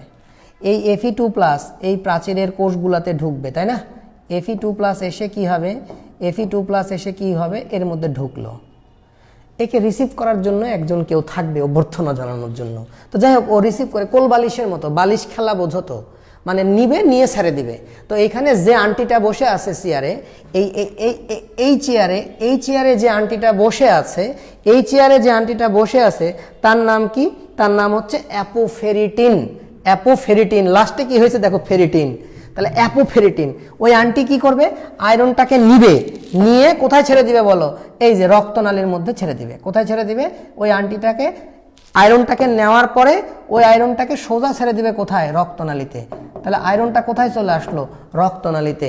এখন এই রক্তনালীর মাধ্যমে এটা কোথায় যাবে, রক্তনালীর মাধ্যমে এটা মনে করো বোন মেরোতে যাবে, হাড়ের মজ্জাতে, বোন মেরোতে যাবে, অথবা ইন্টেস্টাইনে আবার ফেরত যাবে, ইন্টেস্টাইনেই আসতে পারে, আবার রক্তের মাধ্যমে ইন্টেস্টাইনে আসতে পারে। মোস্ট ইম্পর্টেন্ট হচ্ছে লিভারে আসবে, লিভারে। তো লিভারে এসে এটা কি হবে, আমি যদি লিভারই দাগাই একটা, ভালো হয়, আমি লিভারে আসবে, তাহলে কি হবে, লিভারে আসবে। তাহলে লিভারে আইসা আয়রনটা কি হিসেবে জমা থাকবে, ফেরিটিন হিসেবে জমা থাকবে। কি হিসেবে জমা থাকবে, ফেরিটিন। শেষ, ফেরিটিন হিসেবে জমা থাকবে। তাহলে তোমরা এই সিনারিওটা বুঝলা, ঢুকলো কি, ফেরিক আয়ন। আয়রনটা আমরা যেগুলো খাবার খাই, খাবারের সাথে Fe3+ রূপে ঢোকে। পাকস্থলীতে এটা কি হলো, ফেরাস আয়ন। ফেরাস আয়নটা এই ডিউডেনামের প্রাচীর কিংবা হচ্ছে তোমার এই আপার পার্ট অফ জেজোনামের প্রাচীর, এগুলাতে ঢুকলো। তাহলে এগুলা থেকে ডাইরেক্ট কোথায় যাবে, রক্তে যাবে। তাহলে বোঝো, এই চেয়ারগুলাতে তো আন্টিরা বসে থাকতে হবে। এটা যদি বালিশ হয়, তাহলে এই বালিশটাকে গ্রহণ করবে যে একটা আন্টি আছে, নাম অ্যাপোফেরিটিন। ওই আন্টি এই আয়রনটাকে নিয়ে আবার কোথায় ছেড়ে দিল, কোথায়, রক্তে। বুঝলা। অনেকের এই জায়গায় সমস্যা হয়, যারা দীর্ঘদিন বিভিন্ন রোগে ভোগে, বিভিন্ন ক্যান্সারে ভোগে, কিংবা তোমার হচ্ছে যে ধরো কোনো হচ্ছে তোমার কি বলবো, কোনো অটোইমিউন ডিজিজে ভোগে, যেমন SLE, কিংবা হচ্ছে ক্যান্সার, কিংবা ধরো CLD, ক্রনিক লিভার ডিজিজে যারা ভোগে, তাদের ওইসব রোগীদের ক্ষেত্রে এই কোষগুলা, এই এখানে যে অ্যাপোফেরিটিনগুলো থাকে, তারা আয়রনটাকে রক্তে ছাড়তে পারে না। ফলে আলটিমেটলি ওইসব রোগীদের ক্ষেত্রে কি হয় না, বোন মেরোতে রক্তকণিকা তৈরি হয় না, মানে রক্ত শূন্যতা দেখা দেয়। এজন্য দীর্ঘদিন যারা ক্রনিক ডিজিজে ভোগে, তাদের কি হতে পারে, রক্ত শূন্যতাও হইতে পারে, সেটা ভিন্ন প্রসঙ্গ। তাহলে অ্যাপোফেরিটিন আয়রনটাকে এখানে ছেড়ে দিল। তাহলে এখানে আয়রনকে রিসিভ করবে কে, এখানে রিসিভ করবে অ্যাপোট্রান্সফেরিন। ওই অ্যাপোট্রান্সফেরিন আয়রনকে রিসিভ করে, নাম হবে ট্রান্সফেরিন। অ্যাপোটা খালি বাদ যাবে। তাহলে অ্যাপোট্রান্সফেরিন মানে এখান থেকে ট্রান্সফার করলো, তাহলে এখানে নাম আসলো কি, ট্রান্সফেরিন। অ্যাপোট্রান্সফেরিন ও আয়রনকে রিসিভ করে হয়ে যাবে ট্রান্সফেরিন। বাস, এই ট্রান্সফেরিন রূপে ঘুরতে থাকবে। ঘুরতে ঘুরতে ও আয়রন মানে যে কি করবে, বিভিন্ন জায়গায় ট্রান্সফেরিন সাহেব বিভিন্ন জায়গায় যায়, আয়রনকে খুলে খুলে বিতরণ করে আসবে। বুঝলা। লিভারে যখন যাবে নাম হবে ফেরিটিন। লিভারে যখন যাবে নাম হবে কি, ফেরিটিন। তাহলে পরীক্ষায় আসবে এইটা। বুঝতে পারছো যে লিভারে কি হিসাবে জমা থাকে, লিভারে জমা থাকে ফেরিটিন হিসাবে। লিভারে কি হিসেবে জমা থাকে, ফেরিটিন। যাদের এই অংশটা নিয়ে প্রবলেম হলো পরে এই অংশটুকু টেনে টেনে একটু দেখে নিও। বলো বুঝতে পারলা কিনা? ক্লিয়ার? দেখো আমি কিন্তু এই কথাটাই লিখছি যে আমরা খাই Fe3+ ফর্মে, স্টোমাকের HCl দ্বারা এটা কি হয় Fe2+ হয়। ডিউডেনামের আপার পার্ট অফ জেজোনাম, ডিউডেনাম এবং হচ্ছে আপার পার্ট অফ জেজোনামের কোষে এটা কি থাকে? অ্যাপোফেরিটিন থাকে। আন্টির নাম কি? অ্যাপোফেরিটিন। ও কি করে? আয়রনকে রিসিভ করে আবার ছেড়ে দেয়। যখন রক্তে এসে ওটাকে রিসিভ করে কে? অ্যাপোট্রান্সফেরিন করে আয়রনকে রিসিভ করে সে কি হয়ে যায়? ট্রান্সফেরিন হয়ে যায়। এবার ট্রান্সফেরিন বিভিন্ন জায়গায় আয়রনকে সাপ্লাই দিয়ে আসতেছে,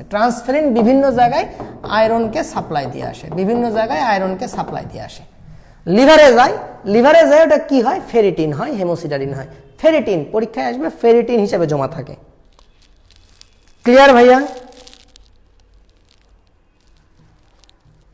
নাও ভালোবাসা একটা ভালো টপিক পড়ালাম, যেটা বইয়ে নাই, হয়তো কেউ পড়ায় না, তবে এটা লাগেও না তাই কেউ পড়ায় না, খালি পরীক্ষায় জানার জন্য বললাম এত কিছু। যারা বেশি পড়তে চাও না তারা খালি পড়বা যে ফেরিটিন হিসাবে জমা থাকে, শেষ। এবার আসো লিভারের বিপাকীয়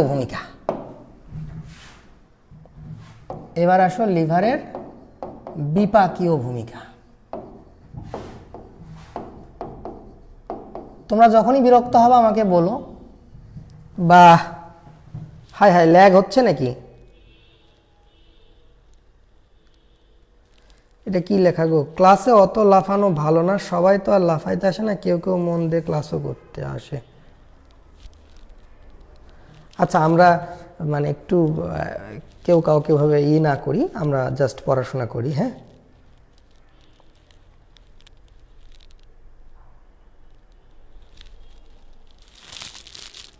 তাহলে আসো এবার শুরু করি বিপাকীয় ভূমিকা। ভাইয়া তোমাদেরকে একটা কথা বলি যে আমাদের রক্তে, আমাদের ব্লাডে স্বাভাবিক গ্লুকোজ কত বলতে পারবা? এটা একটা MCQ, মেডিকেল ভর্তি পরীক্ষায় আসার মতো। এটা কমন সেন্স, এমনিতেও মানুষজন এখন জানে। মনে করো এটা একটা রক্তনালীতে স্বাভাবিক মানে পরিমাণ কত বলো তো? তোমার গ্লুকোজের মাত্রা কত? এটা একটা MCQ পরীক্ষায় আসবে, স্বাভাবিক গ্লুকোজের মাত্রা কত? আমি এখানে গ্লুকোজটাই আগে বলতেছি।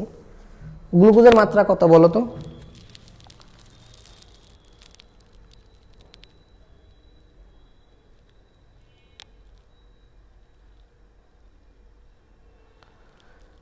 চিন্ময়দা আসলে খবর আছে তোমাদের।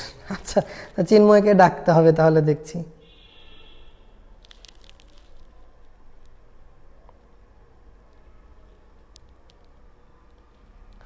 আমাকে কেউ একটু জানাও তো আমি কতক্ষণ আর ক্লাস নিতে পারবো। আমার মনে হয় আমি 1.5 ঘন্টা করে আমাকে বলেছিল আর কি। আচ্ছা আমি পড়াই। হ্যাঁ, লেস দেন কিভাবে লেখে? লেস এইটা না 7.8, এটা তো গ্রেটার দেন হয়ে গেল। লেস দেন কিভাবে লেখে? আমি তো বায়োলজির মানুষ, অঙ্ক টঙ্ক তো বুঝি না। আমি কি ঠিক লিখলাম দেখো তো? এই টার্নটা মনে হয় এদিকে হবে না। Less than 7.8 millimole per litre. Less than 7.8 millimole per litre. তোমরা আলামিন সঠিক উত্তর দেওয়া নাই, 7.4 লিখেছো Jahid Hasan, thank you very much, কাছাকাছি হয়েছে। ওকে, তোমরা যতক্ষণ চাইবা নিব, কিন্তু সংখ্যা কমে যাচ্ছে, এটা একটা দুঃখজনক বিষয়।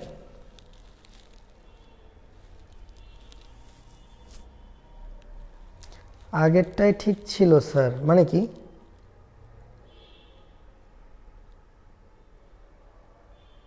মিলিগ্রামে না মিলিমোলে পড়ো। হ্যাঁ, বইয়ে এটা আছে, এটা MCQতে আসবে। Less than 7.8 millimole per litre. যদি কখনো বেশি কমে গেলে আমরা কি বলি বলতো? হাইপোগ্লাইসেমিয়া। 7.8 এর কম থাকবে, কিন্তু দেখা যাচ্ছে অনেক কমে গেল। হঠাৎ করে দেখো না মানুষজন হুট করে পড়ে যায়, অজ্ঞান হয়ে পড়ে যায়, তো এটা হচ্ছে হাইপোগ্লাইসেমিয়া বলে। মানে এটা অনেক কমে গেছে। হাইপোগ্লাইসেমিয়া মানে glucose level down, glucose level যতটুকু স্বাভাবিক থাকা দরকার তার থেকে অনেক কমে গেছে, গ্লুকোজ লেভেল কমে গেছে, তাহলে এটাকে বলে হাইপোগ্লাইসেমিয়া। আর গ্লুকোজ লেভেল যদি বেড়ে যায় সেটাকে বলা হয় হাইপার, যাতে 7.8 এর বেশি হয়ে গেল তখন সেটাকে বলা হয় হাইপার গ্লাইসেমিয়া। এই গ্লুকোজের লেভেল যদি বেশি হয়ে যায় তখন সেটাকে বলি আমরা হাইপার গ্লাইসেমিয়া। Hyper glycaemia.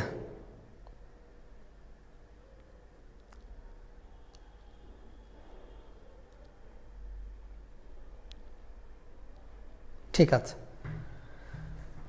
তাহলে এটা খুবই কমন, গ্রামের লোকজনও জানে, ফার্মেসির লোকজনও হয়তো জানে যে 7.8 এর কমে গেলে তোমার হচ্ছে যে কি হতে পারে, যে কোনো সময় তুমি নর্মালি 7.8 এর নিচে থাকে, ধরো তোমার 6 এর নিচে বা 5 এর নিচে বা 4 এর নিচে চলে আসলো, তখন কিন্তু তোমার কি হবে, হুট করে তুমি অজ্ঞান হয়ে মরেও যেতে পারো। সো খুব সাবধান, যাদের অনেক ডায়াবেটিসের ওষুধ আছে যেগুলো খাইলে হুট করে গ্লুকোজ অনেক কমে যায়, তখন কিন্তু এরকম হাইপোগ্লাইসেমিয়া হইতে পারে। তো আবার উল্টাও ঘটতে পারে যে যদি কারো ডায়াবেটিস কন্ট্রোলে না থাকে, দেখা 7.8 এর বেশি হয়ে যেতে লাগলো, তখন সেটাকে বলা হয় হাইপার গ্লাইসেমিয়া। হোয়াট এভার, লিভারের রোলটা কি? আগে ফার্স্টে শব্দটা দেখো তো, এই বিপাকের ইংলিশ শব্দটা কি জানো? মেটাবলিজম। নাম কি? মেটাবলিজম। আচ্ছা, এই মেটা শব্দের অর্থ হচ্ছে চেঞ্জ হওয়া, পরিবর্তন হওয়া, ঠিক আছে? তার মানে আমরা লিভারের মধ্যে একটা জিনিস এসে সম্ভাব্য কিসে কিসে পরিবর্তন হইতে পারে। ধরো আমি গ্লুকোজ খাইলাম, তাহলে আমার এখানে গ্লুকোজ এসে কি হতে পারে? সাপোজ আমি প্রথমে লিখি শর্করার বিপাক। সাপোজ ধরো আমি 1 নম্বরে লিখছি শর্করা বিপাক। তাহলে শর্করার কি মেটাবলিজম হইতে পারে, শর্করার কি চেঞ্জ হইতে পারে? লিভারের মধ্যে আসে। তাহলে লিভারের মধ্যে কি শর্করা থাকে? লিভারের মধ্যে থাকে কি? গ্লুকোজ। লিভারের মধ্যে কি থাকে ভাইয়া? গ্লুকোজ। লিভারের মধ্যে কি থাকে? গ্লুকোজ থাকে।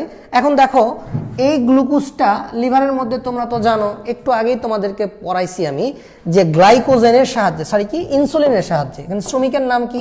ইনসুলিন। শ্রমিকের নাম কি? ইনসুলিন। এই ভদ্রলোক গ্লুকোজগুলাকে কি করবে? একটার উপর আরেকটাকে সাজাবে। তাহলে বস্তার মতো, ধানের বস্তার মতো, চালের বস্তার মতো, একটার উপর আরেকটা, বা বইয়ের শাড়ির মতো একটার উপর আরেকটা সাজাবে। সাজিয়ে কিসে পরিণত করবে? গ্লাইকোজেন। কিসে পরিণত করবে? গ্লাইকোজেন। তাহলে তোমরা আমাকে বলো যে এই প্রক্রিয়াটাকে আমরা কি বলবো? এই প্রক্রিয়াটাকে আমরা কি বলবো ভাইয়া? এই প্রক্রিয়াটাকে আমরা বলবো গ্লাইকোজেন তৈরির প্রক্রিয়া। তাহলে আমরা বলতে পারি গ্লাইকোজেন জেনেসিস, মানে গ্লাইকোজেনেসিস। ঠিক আছে? তাহলে এই প্রক্রিয়াটার নাম কি বলো? গ্লাইকোজেনেসিস।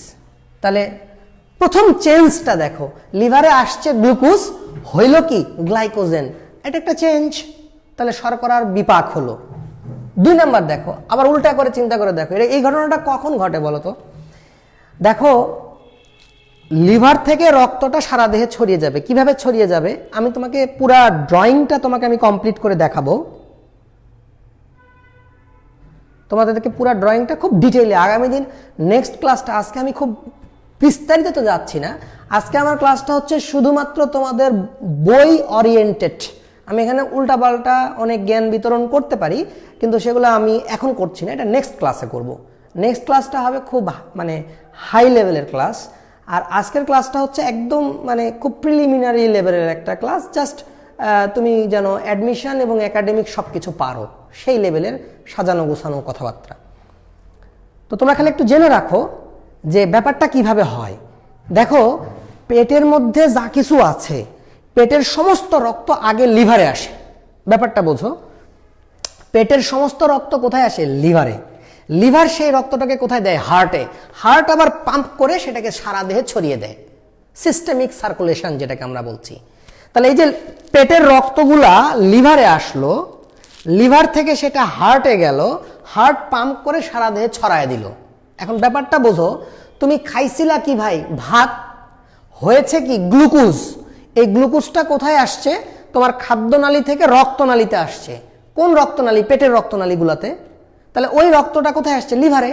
তাহলে তোমার গ্লুকোজটা এখন কোথায়? লিভারে। তাহলে সহজ কথা, খাইছো ভাত, হয়েছে গ্লুকোজ, চলে আসছে সেটা লিভারে। তাহলে লিভার থেকে ওই গ্লুকোজ কোথায় যাবে? রক্তের মাধ্যমে হার্টে যাবে, হার্ট পাম্প করবে, সারা দেহে ছড়িয়ে যাবে। তাহলে তুমি আমাকে বলো, সারা দেহে রক্তে যদি গ্লুকোজের পরিমাণ বেশি থাকে, ধরো রক্তে গ্লুকোজের পরিমাণ বেশি, তাহলে তুমি না বলতেছো তোমার কলজার টুকরা, লিভারকে তুমি কি বলছো? কলজার টুকরা। তাহলে তোমার কলজার টুকরা যদি সে হয়ে থাকে, তাহলে সেই রকম রেসপন্সিবল যদি সে হয়ে থাকে, সেরকম দায়িত্বশীল সে যদি হয়, তাহলে তোমার রক্তে এমনিতেই গ্লুকোজ বেশি। তাহলে তুমি এখন বলো তো, লিভারের কি উচিত হবে? গ্লুকোজকে যেতে দেওয়া হার্টে। ব্যাপারটা বোঝো। তুমি ভাত খাইছো, তুমি তো খাদক, খাইতেই থাকো। তাহলে অনেক কিছু খাইছো, এই বার্গার খাচ্ছ, এই খাচ্ছ, ওই খাচ্ছ, পিৎজা খাচ্ছ, অমুক খাচ্ছ, তমুক খাচ্ছ। তাহলে খাচ্ছ, মনে করো শর্করা জাতীয় অনেক খাবার খাচ্ছ, শর্করা, লিপিড, প্রোটিন সবই খাচ্ছ। আমি এখন শর্করার উপরে ফোকাস করছি। তাহলে তুমি যে খাবারটা খাচ্ছ, তাহলে কোথায় আসতেছে সেটা? পেটের মধ্যে। পেটের মধ্যে কি হচ্ছে? গ্লুকোজ হচ্ছে। গ্লুকোজটা কোথায় আসতেছে? রক্তের মাধ্যমে লিভারে। আর লিভারের উচিত কি?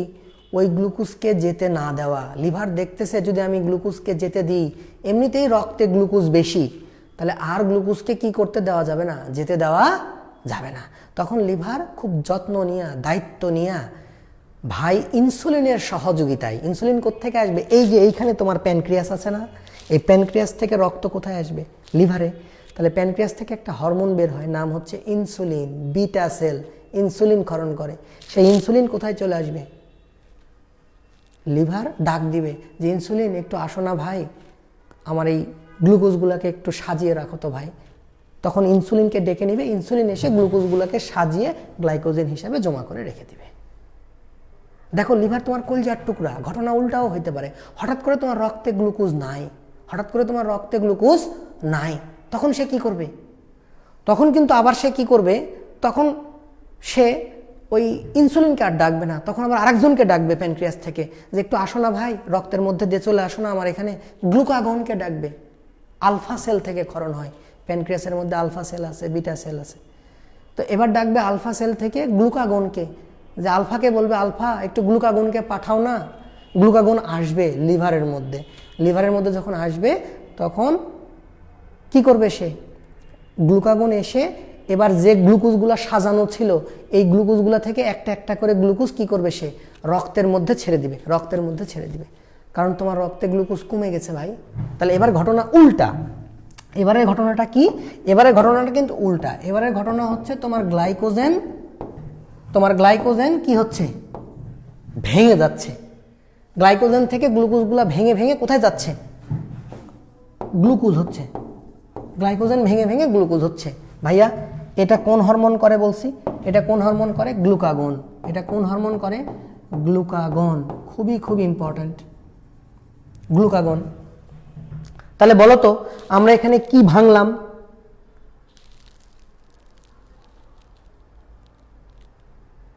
নাই হবে কেন আর বেড়ে যাবাই বা কেন? ভাইয়া হইতে পারে না।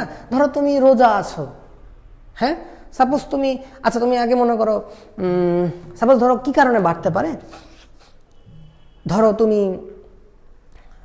এই ধরো সন্ধ্যার দিকে মনে করো বা বিকালের দিকে তুমি অলরেডি খাইছো, মনে করো একবার খাইছো। কি খাইছো? মনে করো পিৎজা খাইলা, বার্গার খাইলা, রুটি খাইলা, বিস্কিট খাইলা, বা ভাতই খাইছো। ঠিক আছে, তাহলে ভাত খাইছো, খুবই ভালো কথা। সেই ভাতগুলো অলরেডি ভেঙে টেঙে গ্লুকোজ হয়েছে। গ্লুকোজগুলো লিভারে গেছে। ঠিক আছে, গ্লুকোজগুলো লিভারে গেছে। লিভার সুন্দর করে সেই গ্লুকোজকে রক্তে পাঠিয়ে দিয়েছে। বাস, রক্তে তো গ্লুকোজ আছে, কিন্তু তুমি কোনো কাজ করনি, চুপচাপ বসে থেকে সিনেমা দেখতেছো। কি সিনেমা দেখতেছো? কি সিনেমা দেখতেছো?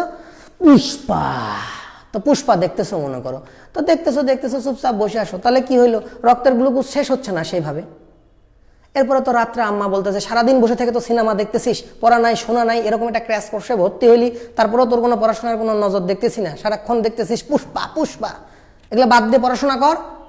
আয় তাড়াতাড়ি ভাত খা, ভাত খাই পড়তে বস। তো মনে করো ভাত খাইছো, আবার ভাত খাইলা, তো আবার যখন ভাত খাইবা তখন কি হবে ভাই? এবার গ্লুকোজ চলে আসছে, আবার ভাত খাইছো, গ্লুকোজ হয়েছে, লিভারে আসছে। এখন লিভার দেখতেছে আগের গ্লুকোজই তো শেষ হয় নাই সন্ধ্যাবেলার, এখন এই গ্লুকোজকে সে কি করবে? পাঠাইলে তো বিপদ, রক্তে গ্লুকোজ তো বেশি হয়ে যাবে। তো সবসময় রক্তে গ্লুকোজ বেশি থাকলে তো ডায়াবেটিস। অতএব সে কি করবে? তোমাকে বাঁচানোর জন্য গ্লুকোজগুলোকে সে জমা করবে। কি করবে? গ্লাইকোজেনে পরিণত করবে। কার সাহায্যে? ওই যে বিটা সেল থেকে ইনসুলিনকে ডাক দিবে। বিটাকে বলবে, পাঠাও না ভাই, ইনসুলিনকে একটু পাঠাও না। ইনসুলিন এসে সুন্দর করে গ্লুকোজগুলোকে সাজায় রাখবে। ব্যাপারটা কি বুঝেছো? আবার উল্টা হইতে পারে, তুমি রোজা আসো, খুবই ধর্মীয় ধর্মপ্রাণ মুসল্লি, তুমি রোজা আসো, বা এমনিতেও তুমি রোজা থাকতে পারো। রোজা সব ধর্মেই জায়েজ, রোজা খুব ভালো একটা জিনিস। তো ধরো তুমি রোজা আসো, তো রোজা আসো মানে কি? তুমি খাচ্ছ না, ফাইন। তাহলে তুমি শক্তি পাচ্ছ কিভাবে? তোমার রক্তের গ্লুকোজ শেষ হয়ে যাচ্ছে না, সব গ্লুকোজ শেষ। এখন কি হবে? তোমার রক্তে তো গ্লুকোজ নাই, মাথা উল্টে পড়ে যাবা, হাইপোগ্লাইসেমিয়া হবে। কি হবে? হাইপোগ্লাইসেমিয়া। তুমি অজ্ঞান হয়ে পড়ে যাবা, হাইপোগ্লাইসেমিয়া হবে। তাহলে এখন লিভারের দায়িত্ব কি? ওই যে যেগুলো জমা রেখেছিল, সহজ হিসাব ভাই, তুমি এতদিন টাকা জমাইছো, এখন তোমার অভাব, তাহলে এখন কি করবা? ওই যে লকডাউনের প্রথম দিকে মনে আছে, মানুষজন অনেক তরি তরকারি এই সেই বিভিন্ন রকমের বাড়িতে অগ্রিম কিনে রাখছে যে পরে পাওয়া যাবে না, তাই তাহলে তুমি জমা রাখছো, এখন কি করবা? অভাবের সময় তুমি এই জমা থেকে একটু একটু করে খরচ করবা। তাহলে এই যে জমা থেকে একটু একটু করে খরচ করবা, গ্লাইকোজেন থেকে তুমি একটু একটু করে গ্লুকোজ খরচ করবা, তাহলে গ্লাইকোজেন থেকে গ্লুকোজ বানাবা। কাকে ডাকবা তখন? তখন ডাকবা কাকে? আলফা সেল থেকে গ্লুকাগনকে, প্যানক্রিয়াসের আলফা সেল থেকে গ্লুকাগনকে। এখান থেকে প্যানক্রিয়াস আলফা সেল, ওখান থেকে রক্তের মাধ্যমে কে আসবে? গ্লুকাগন। এই গ্লুকাগন এসে কি করবে? গ্লাইকোজেনকে ভেঙে গ্লুকোজ বানাবে। তোমরা কি পরিষ্কার? তাহলে রক্তে গ্লুকোজ সাপ্লাই দিচ্ছে। তাহলে তুমি যখন ততক্ষণ রোজা আসো ততক্ষণ গ্লাইকোজেন, যদি তোমার রক্তে গ্লুকোজের অভাব পড়ে তাহলে তোমার কলজার টুকরা তোমাকে বাঁচিয়ে রাখবে, তোমাকে গ্লাইকোজেন সাপ্লাই দিবে, মানে গ্লাইকোজেন থেকে গ্লুকোজ সাপ্লাই দিবে। বুঝেছো? তাহলে এখানে কি হচ্ছে বলো তো? গ্লাইকোজেন ভেঙে যাচ্ছে না। তাহলে গ্লাইকোজেন ভাঙাকে কি বলে? কেউ যদি একটু বলো, গ্লাইকোজেন, এটা সবাই ভুল করে কিন্তু, গ্লাইকোজেন ভাঙবা, দেখো জিনিসটা কি? গ্লাইকোজেন। তাহলে গ্লাইকোজেনকে যদি তুমি ভাঙতে চাও, তাহলে গ্লাইকোজেন ভাঙলে, তাহলে লাইসিস মানে ভাঙা। দেখো লাইসিস মানে কি? ভাঙা। তাহলে আমি যদি মাঝখানে একটা ও দিয়ে দিই, তাহলে ব্যাপারটা কি দাঁড়ালো? গ্লাইকোজেন ও লাইসিস করতেছ, করো বাবা করো, রোজা আছে ছেলেটা। তাহলে গ্লাইকোজেন ও লাইসিস, গ্লাইকোজেন ও লাইসিস মানে কি? গ্লাইকোজেন ভাঙা। গ্লাইকোজেন ভেঙে কি হবে? গ্লুকোজ হবে। গ্লাইকোজেন ভেঙে কি হবে? গ্লুকোজ হবে। পরিষ্কার? গ্লাইকোজেন ভেঙে কি হবে তাহলে ভাইয়া? গ্লুকোজ হবে with the help of glucagon. তাহলে তো পরীক্ষায় প্রশ্ন হতে পারে এখানে এইভাবে যে গ্লাইকোজেনেসিস মানে গ্লাইকোজেন জেনেসিস করে কে? ইনসুলিন। বুঝলা? গ্লাইকোজেন লাইসিস করে কে? ও লাইসিস, লাইসিস করে কে? গ্লুকাগন। বুঝলা ভাই? খুবই সিম্পল। আচ্ছা, এখন তোমাকে আরেকটা সিনারিও বলি, ধরো ব্যাপারটা এমনও হইতে পারে, যেটা আমি তোমাদেরকে একটু আগে বলে আসছি, যে ব্যাপারটা এমনও হইতে পারে যে কি ঘটতে পারে, ধরো আর কি চেঞ্জ হতে পারে? আচ্ছা, এটা চেঞ্জ হচ্ছে না, আমি তো কি পড়তেছি? চেঞ্জ, বিপাক পড়তেছি, মেটাবলিজম পড়তেছি। গ্লুকোজ চেঞ্জ হয়ে গ্লাইকোজেন হচ্ছে, আবার গ্লাইকোজেন চেঞ্জ হয়ে গ্লুকোজ হচ্ছে, গ্লাইকোজেনও শর্করা, গ্লুকোজও শর্করা, গ্লুকোজ থেকে গ্লাইকোজেন, গ্লাইকোজেন থেকে গ্লুকোজ। তাহলে এই যে চেঞ্জ হচ্ছে না, যখন দরকার হচ্ছে গ্লাইকোজেন হচ্ছে, আবার যখন দরকার হচ্ছে না, মানে যখন দরকার হচ্ছে গ্লাইকোজেন, আবার যখন দরকার হচ্ছে গ্লাইকোজেন ভেঙে গ্লুকোজ হচ্ছে। তাহলে চেঞ্জ হচ্ছে, বিপাক হচ্ছে, শর্করার বিপাক হচ্ছে। তাহলে শর্করার বিপাকে লিভারের ভূমিকা আছে না নাই? আছে। লিভারই তো ইনসুলিন আর গ্লুকাগনকে ডেকে নিয়ে আসছে যে আয় না ভাই ইনসুলিন, একটু আয় না, একটু গ্লুকাগন আয় না, কাজটা করে দে। ব্যাপারটা কি বুঝছো? লিভারের ভূমিকা খুব। লিভার তোমার এমনি এমনি কলজার টুকরা না তো, দেখো আরও কিভাবে সেই কলজার টুকরা। এবং ঘটনা এরকম হয়েছে যে অলরেডি গ্লুকোজ জমা করে করে করে করে তুমি গ্লাইকোজেন জমা করে রাখছো, ঠিক আছে? এরপরে তুমি অতিরিক্ত আরও ভাত খাইলা, আবার মনে করো তুমি অতিরিক্ত আরও ভাত খাইছো, তাহলে অতিরিক্ত ভাত খাইলে কি হবে? গ্লুকোজ হবে। তাহলে ওই গ্লুকোজ কোথায় আসবে? রক্তে আসবে। মানে ওই গ্লুকোজ রক্তের মাধ্যমে কোথায় আসবে? লিভারে আসবে। তাহলে বোঝো তো, অতিরিক্ত ভাত খাওয়া মানে অতিরিক্ত গ্লুকোজ, অতিরিক্ত গ্লুকোজ মানে লিভারে অতিরিক্ত গ্লুকোজ। এই লিভারে অতিরিক্ত গ্লুকোজটা কিসে পরিণত হবে? ট্রাইগ্লিসারাইড। কিসে পরিণত হবে? ট্রাইগ্লিসারাইড। তাহলে আমি তোমাকে বলছি, লিভারে অতিরিক্ত গ্লুকোজ, দেখো লিভারে অতিরিক্ত গ্লুকোজ, আরেকটা পরিবর্তন দেখো, যদি অতিরিক্ত গ্লুকোজ আসে লিভারে, অতিরিক্ত গ্লুকোজ কিসে পরিণত হয়? ট্রাইগ্লিসারাইড। কিসে পরিণত হয়? ট্রাইগ্লিসারাইড। অতিরিক্ত গ্লুকোজ, এটাও কিন্তু ইনসুলিনের প্রভাবেই হয়, শোনো, ট্রাইগ্লিসারাইড মানে কি? চর্বি, স্নেহ, ফ্যাট। তাহলে এই ট্রাইগ্লিসারাইড তৈরি করাকে আমরা কি বলবো? লাইপোজেনেসিস। ট্রাইগ্লিসারাইড তৈরি করাকে আমরা কি বলতে পারি? লাইপোজেনেসিস। কি বলতে পারি? লাইপোজেনেসিস। তাহলে বোঝো, লাইপোজেনেসিস নরমালি, লাইপো মানে কি? লিপিড, জেনেসিস মানে কি? তৈরি করা। তাহলে লাইপোজেনেসিস মানে লিপিড তৈরি করা। তো লিপিড ভাঙলে, তোমরা তো সারা জীবন ছোটবেলা থেকে পড়ে আসছো যে লিপিড ভাঙলে কি হয়? ফ্যাটি অ্যাসিড আর গ্লিসারল হয়। লিপিড ভাঙলে কি হয়? ফ্যাটি অ্যাসিড আর গ্লিসারল। তাহলে লিভার যদি লাইপোজেনেসিস করে তাহলে নর্মালি সে কি করে, ফ্যাটি অ্যাসিড আর গ্লিসারলকে জোড়া দিয়ে লিপিড বানাতে পারতো, কিন্তু আমি এখানে ফ্যাটি অ্যাসিড আর গ্লিসারল জমা দিয়ে লিপিড বানাইনি। কেন বানাইনি বলো তো? আমি এখানে তো কিসের চেঞ্জ পড়াচ্ছি তোমাকে, শর্করার চেঞ্জ পড়াচ্ছি। তাহলে এখানে কি ফ্যাটি অ্যাসিড আর গ্লিসারল জোড়া দিয়ে লিপিড বানাবো? এখানে লাইপোজেনেসিসের সংজ্ঞাতে দুটাই বলা আছে, তোমরা একটু গুগল করলেও দেখবা যে লিপিড তৈরির যে সংজ্ঞা সেখানে বলা আছে ফ্যাটি অ্যাসিড আর গ্লিসারল থেকে লিপিড বানানো অথবা অতিরিক্ত গ্লুকোজ থেকে ট্রাইগ্লিসারাইড বানানো, এটাকে লাইপোজেনেসিস বলে। তার মানে আমি কি বললাম, অতিরিক্ত গ্লুকোজটা ট্রাইগ্লিসারাইড হলো কোন হরমোন দিয়ে, ইনসুলিন। ঠিক আছে, বুঝতে পারছো? পরিষ্কার?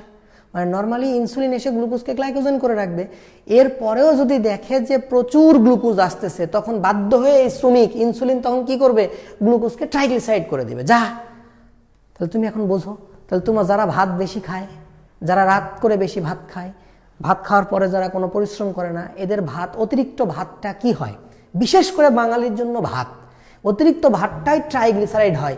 লিভারে এই ট্রাইগ্লিসারাইড জমা থাকে, একটু আগে আমি বলে আসছি সঞ্চয়ী ভূমিকায় যে ট্রাইগ্লিসারাইড জমা থাকে, স্নেহ জমা থাকে, বলছি না? তাহলে অতিরিক্ত গ্লুকোজটা ট্রাইগ্লিসারাইড হয়, ট্রাইগ্লিসারাইড জমা হয়, হয়ে তোমার কি করে, ফ্যাটি লিভার করে। এই ট্রাইগ্লিসারাইড আর কোথায় জমা হয়, তোমার সুন্দর যে ভুঁড়িখানা দেখতে পাচ্ছ সুঢৌল, যারা ভুঁড়িওয়ালা, এই ভুঁড়িতে জমা হচ্ছে। তাহলে এগুলা কি ভাইয়া, তোমার চামড়া কাটলে যে চর্বিগুলা পাওয়া যায় এগুলো হচ্ছে ট্রাইগ্লিসারাইড। ভাত খেয়ে দেখো না মানুষের কি সুন্দর পটকা মাছের মতো কি সুন্দর একটা চেহারা হয়েছে, শেপ হয়েছে। এই যে শেপটা, পটকা মাছের যে শেপটা, এই শেপটা হচ্ছে কিসের, ট্রাইগ্লিসারাইড জমা হয়েছে। মানে কি, অতিরিক্ত গ্লুকোজ ট্রাইগ্লিসারাইড হয়েছে, সেই ট্রাইগ্লিসারাইড লিভারে জমা হয়েছে, লিভার যখন পারেনি তখন ওগুলাকে পেটের মধ্যে জমা করছে, বুঝতে পারছো, ত্বকের নিচে চর্বি আকারে জমা করছে। রক্তনালীর মধ্যে জমা হবে, রক্তনালীর মধ্যে ট্রাইগ্লিসারাইড জমা হবে, হয়ে কি হবে, রক্তনালী ব্লক হয়ে যাবে, রক্ত চলাচল আর হবে না, হার্টে রক্ত যাবে না, করোনারি আর্টারিতে যদি জমা হয় তখন কি হবে, ড্রেনের মধ্যে ময়লা, মানে কি ট্রাইগ্লিসারাইড জমা হয়েছে। তাহলে হার্ট রক্তের অভাবে ইস ইস করতে করতে কি হবে, হার্ট অ্যাটাক হয়ে যাবে, ইস্কেমিয়া হবে, হয়ে হার্ট অ্যাটাক হবে, বুঝতে পারছো? তাহলে অনেক রকম ঝামেলা আছে। তাহলে দেখো মানুষের কিন্তু ফ্যাটি লিভার ফ্যাট খেয়ে হচ্ছে না, ভাত খেয়ে হচ্ছে, ভাত অতিরিক্ত গ্লুকোজ খেয়ে ট্রাইগ্লিসারাইড হচ্ছে। ব্যাপারটা কি বুঝলা?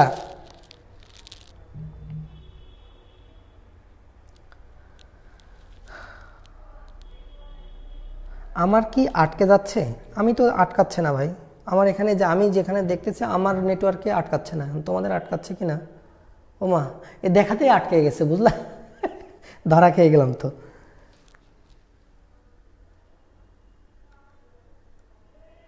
ঠিক আছে, ওকে, আমি তোমাদেরকে পরে হাসাবো। দেখো, হাসাহাসি করে ক্লাস জমানোটা কোনো বিষয় না। আমি যদি এখানে 1 ঘন্টা কেন 2 ঘন্টা কথা বলি, 2 ঘন্টায় তুমি হাসতে থাকবা। হাসার অনেক বিষয় আছে, কিন্তু তুমি আগে জিনিসগুলো বোঝো, তারপরে হাসাবো, আগে বুঝে নাও। লাস্ট আরেকটা কথা বলি, এটা খুবই দামি কথা। দেখো, এই শব্দটা একটু বুঝো, ভালো করে বুঝো, শব্দটা একটু বুঝো, নিও গ্লুকোজেনেসিস, বুঝতে পারছো? দেখো তো, জেনেসিস মানে কি, তৈরি করা, গ্লুকো মানে কি, গ্লুকোজ, নিও মানে কি, নতুন। তাহলে নতুন সোর্স থেকে গ্লুকোজ তৈরি করাকে, নতুন সোর্স থেকে গ্লুকোজ তৈরি করাকে আমরা কি বলবো, নিওগ্লুকোজেনেসিস, বা এটাকে আমরা এটাও বলতে পারি গ্লুকোজ তৈরি করব নতুন সোর্স থেকে, গ্লুকোনিওজেনেসিস, এটাও বলতে পারি। ব্যাপারটা কি রকম, ব্যাপারটা আমি একটু বুঝাই দিই যে নিওগ্লুকোজেনেসিসটা আবার কি জিনিস। শোনো ভাইয়া, আমরা কিসের চেঞ্জ পড়াচ্ছি, শর্করার চেঞ্জ। লিভারে শর্করার কি কি পরিবর্তন হচ্ছে, তুমি একটা পড়লা, শর্করা মানে গ্লুকোজ, গ্লুকোজ এসে গ্লাইকোজেন হচ্ছে, ইনসুলিন এই কাজটা করে দিচ্ছে। আবার কি পড়লা, যে অতিরিক্ত গ্লুকোজটা ট্রাইগ্লিসারাইড হচ্ছে, একই শ্রমিক, ইনসুলিন শেষ। এখন দেখো, নর্মালি গ্লাইকোজেন প্রয়োজন পড়লে ভেঙে যাবে যদি তুমি না খেয়ে থাকো, রক্তে যদি অভাব হয় গ্লুকোজের, তাহলে গ্লাইকোজেন কিন্তু ভেঙে যাবে, ভেঙে কি হবে, গ্লুকোজ হবে। গ্লাইকোজেন ভেঙে কি হবে, গ্লুকোজ হবে। তখন কাকে লাগবে, গ্লুকাগন। তাহলে এগুলো হচ্ছে শর্করার চেঞ্জ। গ্লুকোজ হলো গ্লাইকোজেন, অতিরিক্ত গ্লুকোজ হলো ট্রাইগ্লিসারাইড, আবার গ্লাইকোজেন হচ্ছে গ্লুকোজ, এগুলো হচ্ছে শর্করার চেঞ্জ। এখন আসো তোমাকে এখন সিনারিওটা চিন্তা করাই, তুমি একটু মনোযোগ দিয়ে চিন্তা করবা।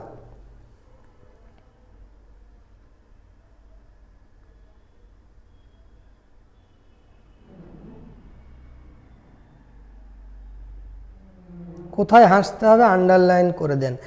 আমি তোমাকে হাসায় দিব না, আমাদের মানে কখন তুমি হাসবা কখন পাদবা, পাদের একটা এখানে ইতিহাস আছে, আমরা পরিপাক পড়ানোর সময় তোমাকে হাসিয়ে দিব, ঠিক আছে? তুমি পেট ভরে হাসবা, কনফার্ম থাকো, পেট ভরে হাসো তুমি, ঠিক আছে? তোমার যখন হাসতে এত ইচ্ছা করছে। শোনো, তাহলে ধরো তোমরা কিছুদিন আগে একটা ভাইরাল হয়েছিল একটা ছবি, ফেসবুকে দেখেছো কিনা, যে একটা একটা দুর্ভিক্ষের ছবি। সেখানে একটা ছোট্ট বাচ্চা একদম চামড়ার সাথে হাড্ডি লেগে গেছে, গোস্ত টোস্ত কিছু নাই, ভুঁড়ি তো নাই, মানে গোস্তও নাই, কিচ্ছু নাই, চামড়া হাড্ডি লেগে আছে। বাচ্চাটা এভাবে মাথায় হাত দিয়ে বসেছিল, সামনে একটা শকুন ওয়েট করতেছে যে কখন মরবে, ও মরলে ওকে খাবে। একটা ফটোগ্রাফার ওই ছবিটা তোলে এবং ছবিটা তোলার পরে সে ফ্রাস্ট্রেশনে পরবর্তীতে সে মারা যায়, আত্মহত্যা করে। এরকম একটা কাহিনী ফেসবুকে দেখেছিলাম, আল্লাহ জানে সত্যি কিনা। তবে ওই বাচ্চাটার ঘটনাটা কি ঘটেছিল সেটা আমি তোমাকে বলতে পারি। দেখো, ধরো ওই বাচ্চাটা শুরুর দিকে ভালোই খাচ্ছিল, দাচ্ছিল, সব কিছু ঠিক আছে, সুন্দর, এক্সেলেন্ট। এখন ধরো হুট করে তার দুর্ভিক্ষ শুরু হলো। ইনিশিয়ালি তার কি হবে দেখো, প্রথমে সে খাবার পাচ্ছে না, তাহলে তার শরীরের রক্ত আছে, রক্তের মধ্যে গ্লুকোজ আছে, সেই গ্লুকোজগুলা মনে করো শেষ হয়ে গেল, একবেলা চলে গেল, একদিন চলে গেল, গ্লুকোজগুলা সব শেষ হয়ে গেল। ওকে, এরপরেও সে খায় নাই, তখন কি হবে বলো তো? এগিয়ে আসবে তার কলজার টুকরা লিভার তখন গ্লাইকোজেন ভেঙে গ্লুকোজ সাপ্লাই করবে, তাহলে ওই পিচ্চিটার কি হয়েছে, ওর লিভার থেকে গ্লাইকোজেন গ্লুকোজে কনভার্ট হয়ে রক্তে আসছে। এরপরেও সে খায়নি, মনে করো সব গ্লাইকোজেন শেষ হয়ে গেল, সব শেষ। গ্লাইকোজেন আর কোথায় জমা থাকে বলো তো? গ্লাইকোজেন জমা থাকে মাসলে, মাংসপেশিতে। এইবারে কি হবে, মাংসের গ্লাইকোজেনগুলা গ্লুকোজে কনভার্ট হবে, তাহলে বোঝো কলজা এবং গোস্তের গ্লাইকোজেন সব শেষ হয়ে গেল, এবারও সে খায় নাই, এখনো পর্যন্ত সে খাইতে পারে নাই। তাহলে বলো তো, গ্লুকোজ পাওয়ার শর্করা সোর্স, মানে কোথা থেকে আমরা গ্লুকোজ পাবো? গ্লাইকোজেন থেকে, রাইট? তাহলে গ্লাইকোজেন তো সব শেষ, গ্লাইকোজেনের সোর্স শেষ। লিভারে গ্লাইকোজেন ছিল, সব ভেঙে গ্লুকোজ হয়ে গেছে। মাসলে গ্লাইকোজেন ছিল, সব ভেঙে কি হয়ে গেছে? গ্লুকোজ হয়ে গেছে। এখন কি হবে? এখন খুব সিম্পল। এখন যেটা হবে, তার প্রথমে চর্বি গলবে। চর্বিগুলা কোথায় আছে? লিভারে যদি ট্রাইগ্লিসারাইড থাকে সেই ট্রাইগ্লিসারাইড গলে যাবে, তার ভুঁড়িতে যদি ট্রাইগ্লিসারাইড থাকে সেই ট্রাইগ্লিসারাইড গলে যাবে, মানে ভুঁড়ি তার শুকায় যাবে, মানুষটা আস্তে আস্তে শুকায় যাবে। তাহলে বোঝো, একটা মানুষ যদি রোজা থাকে, তাহলে রোজা থাকলে কিন্তু তার শুকানোর কথা, যদিও আমাদের রোজাটা একটু ভিন্ন, আমরা রোজা থেকে আরো মোটা হই, কেন হই পরে বলছি। তাহলে রোজা থাকার পরে তার মানে ওই মানুষটা আস্তে আস্তে কি হবে, তার লিভারের মধ্যে জমে থাকা ট্রাইগ্লিসারাইড পরিষ্কার হয়ে গেল, ভেঙে ভেঙে গ্লুকোজ হবে। রক্তনালীর মধ্যে জমে থাকা যে ট্রাইগ্লিসারাইড, সেগুলা কি হবে? পরিষ্কার হয়ে যাবে, সব ব্লক ছুটে যাবে, লিভারের ব্লক ছুটে যাবে, মানে লিভারের যে ফ্যাটি লিভার ভালো হয়ে যাবে, সব ট্রাইগ্লিসারাইড ভেঙে গ্লুকোজ হয়ে যাচ্ছে, রক্তনালীর ট্রাইগ্লিসারাইড ভেঙে গ্লুকোজ হয়ে যাচ্ছে। বুঝতেছো? পেটের সব চর্বি ভেঙে কি হচ্ছে? গ্লুকোজ হয়ে যাচ্ছে। এতটুকু তো খুবই ভালো। এরপরেও যদি তুমি না খাও, ওই বাচ্চাটা এরপরেও খাইতে পারে নাই, তাহলে তার কি হয়েছে বলো তো? তার পেটের চর্বি সব ভেঙে চলে শেষ, তার রক্তনালীর চর্বি ভেঙে শেষ, তার লিভারের সব ট্রাইগ্লিসারাইড ভেঙে শেষ, মানুষটা আরো শুকায় গেল, বাচ্চাটা আরো শুকায় গেল। তাহলে এইবার কি হবে? এইবার তার ডাইরেক্ট মাংসের গ্লাইকোজেন নয়, ডাইরেক্ট মাংসগুলা ভেঙে ভেঙে গ্লুকোজ হবে। মাংস মানে কি? প্রোটিন মানে কি? Amino acid. এই অ্যামাইনো অ্যাসিড ডাইরেক্ট কি হবে? গ্লুকোজে পরিণত হবে।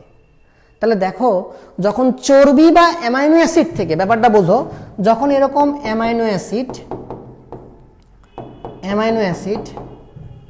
হ্যাঁ, কিংবা ধরো ট্রাইগ্লিসারাইড। আচ্ছা ট্রাইগ্লিসারাইড মানে কি জানো তো? ট্রাইগ্লিসারাইড, ট্রাই মানে কি? ট্রাই মানে 3টা ফ্যাটি অ্যাসিড আছে, তাই বলা হচ্ছে ট্রাই। আর গ্লিসারাইড মানে কি? একটা গ্লিসারল আছে, মানে অ্যালকোহল, একটা গ্লিসারল। তাহলে গ্লিসারল, তাহলে ট্রাইগ্লিসারাইড থেকে আলটিমেটলি কি হয়? গ্লিসারল। তাহলে দেখো অ্যামাইনো অ্যাসিড বা গ্লিসারল, তাহলে কি বুঝলা? অ্যামাইনো অ্যাসিড বা গ্লিসারল এগুলা থেকে কি তৈরি হবে? গ্লুকোজ তৈরি হবে। তাহলে এগুলা কি শর্করা? দেখো তো এটা কি? আমিষ, অ্যামাইনো অ্যাসিড, আমিষ ভেঙে অ্যামাইনো অ্যাসিড হয়।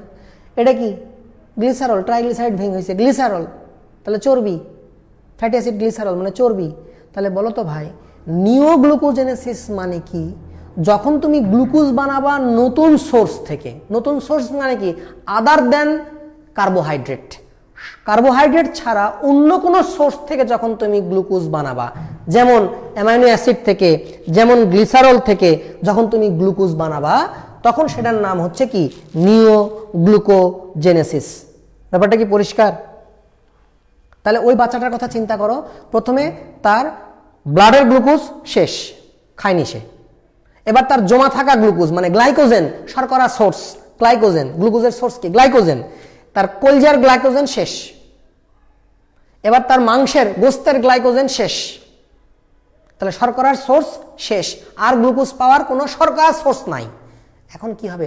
অন্য নতুন সোর্স থেকে গ্লুকোজ বানাইতে হবে, নতুন সোর্স থেকে গ্লুকোজ জেনেসিস করতে হবে, নিওগ্লুকোজেনেসিস। তাহলে নতুন সোর্স কি হয়? আমিষ অথবা চর্বি। তো প্রথমে চর্বিগুলা গলবে, যেখানে যেখানে চর্বি আছে সব চর্বি গলবে, পেটের চর্বি গলবে, লিভারের চর্বি গলবে, রক্তনালীর চর্বি গলবে, মানে ট্রাইগ্লিসারাইড গুলা ভেঙে ভেঙে গ্লিসারল হবে, ট্রাইগ্লিসারাইড ভেঙে গ্লিসারল হবে, গ্লিসারল থেকে গ্লুকোজ হবে। বোঝা গেছে? তাহলে নতুন সোর্স থেকে গ্লুকোজ হচ্ছে, গ্লাইকোজেন থেকে নয়, চর্বি থেকে হচ্ছে। সবশেষ চর্বিও শুকায় গেল, এরপরে মাংস ভেঙে ভেঙে কি হবে? গ্লুকোজ হবে। মাংস মানে প্রোটিন, প্রোটিন মানে ভেঙে কি হবে? অ্যামাইনো অ্যাসিড, ওই অ্যামাইনো অ্যাসিড থেকে গ্লুকোজ হবে। তাহলে এই যে মাংস বা চর্বি থেকে গ্লুকোজ হচ্ছে, মানে চর্বি বা আমিষ থেকে গ্লুকোজ হচ্ছে, তাহলে নতুন সোর্স থেকে গ্লুকোজ হওয়াকে কি বলে? নিওগ্লুকোজেনেসিস বলে। কি বলে? নিওগ্লুকোজেনেসিস। তাহলে বুঝছো, এখন ওই বাচ্চা এবারও যদি না খায়, আর কোনো গ্লুকোজ তৈরির সোর্স নাই, বাচ্চাটা এবার মারা যাবে। তাহলে না খেয়ে মরতে অনেক দেরি আছে, তাই না? মানে কি ওই বাচ্চাটার কি অবস্থা বুঝতে পারতেছো? মাছ মানে আগে চর্বিগুলা শেষ হয়েছে, গোস্ত শেষ, এখন কি চামড়ার সাথে হাড্ডি লেগে গেছে। মানে কিভাবে ও ক্যাকাকশিক হয়ে গেছে, একদম শুকায়। দেখো না দুর্ভিক্ষে মানুষের চেহারাটা কেমন হয়? এইভাবে হয়। ব্যাপারটা কি পরিষ্কার?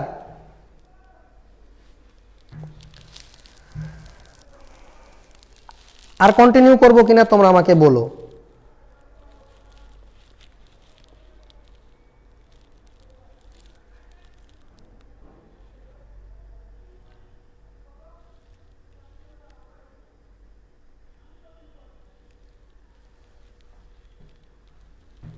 ছুটি দিব? বলো তোমরা ছুটি দিব কিনা। তাহলে আমরা খালি শর্করা বিপাকটা পড়েছি কিন্তু এখন পর্যন্ত। বিপাকটা কি শেষ করে দিব? ও মা 1.5 ঘন্টা হয়ে গেছে, আর পড়ানো ঠিক হবে না, আজকে এ পর্যন্তই থাক। হ্যাঁ, তাহলে আমরা লিভারের বিপাক ক্রিয়া পড়তেছি, আমরা শুধু শর্করা বিপাক পড়লাম, লিভারের শর্করার চেঞ্জগুলো পড়লাম। তাহলে চেঞ্জগুলো বোঝা গেছে তো? গ্লুকোজ থেকে গ্লাইকোজেন মানে কি? গ্লাইকোজেন তৈরি করা, গ্লাইকোজেন জেনেসিস বা গ্লাইকোজেনেসিস। আর গ্লাইকোজেন ভাঙা মানে কি? গ্লাইকোজেন ও লাইসিস, গ্লাইকোজেন ও লাইসিস। ঠিক আছে না? লিপিড তৈরি করতেছি, ট্রাইগ্লিসারাইড, তার মানে কি? লাইপোজেনেসিস, লিপিড তৈরি করতেছি। নতুন সোর্স থেকে গ্লুকোজ বানাচ্ছি, নিওগ্লুকোজেনেসিস। পারা যাবে? তাহলে কেমন ক্লাস হলো? তোমরা এরকম করে আরেকটু পড়াবো? আজকে পর্যন্তই থাক, অনেকে চাচ্ছে না। চিন্ময়কে দেখা যাচ্ছে। চিন্ময় বল, আমি কি আর কন্টিনিউ করব না শেষ করে দিব? আমি কমেন্ট পড়তেও পারছি না, ছুটি চাই। ঠিক আছে, এই পর্যন্ত থাক, নেক্সট ক্লাসটাতে আমরা ইনশাল্লাহ একটা ধামাকা দিব। হ্যাঁ। সবার প্রতি ভালোবাসা রইল। আর জানিও কেমন হলো, আমি কি মানে পড়াইতে পারবো কিনা, তোমাদেরকে পড়ানোর যোগ্যতা আমি রাখছি কিনা, এগুলো একটু জানিও। যদি খারাপ লাগে বইলো, আমি চিন্ময়কে বলে দেবো যে ভাই মাফ করে দে, ছেলে মেয়ে আমার ক্লাস করবে না। আমি একটু হয়তো আস্তে আস্তে ডিপে ঢুকে যাচ্ছি। সব কিন্তু বই আছে, আমি একটা কথাও বইয়ের বাইরে থেকে কিছু বলিনি তোমাদেরকে, সব বই আছে। বইয়ের বাইরে থেকে বলবো আগামী ক্লাসে বলবো, আগামী 2 ক্লাস হবে খুব epic.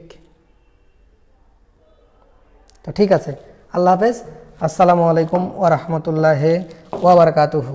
Thank you very much for your kind cooperation. ভালো থেকো সবাই, আল্লাহ হাফেজ, আসসালামু আলাইকুম ওয়া রাহমাতুল্লাহি ওয়া বারাকাতুহু। Thank you very much.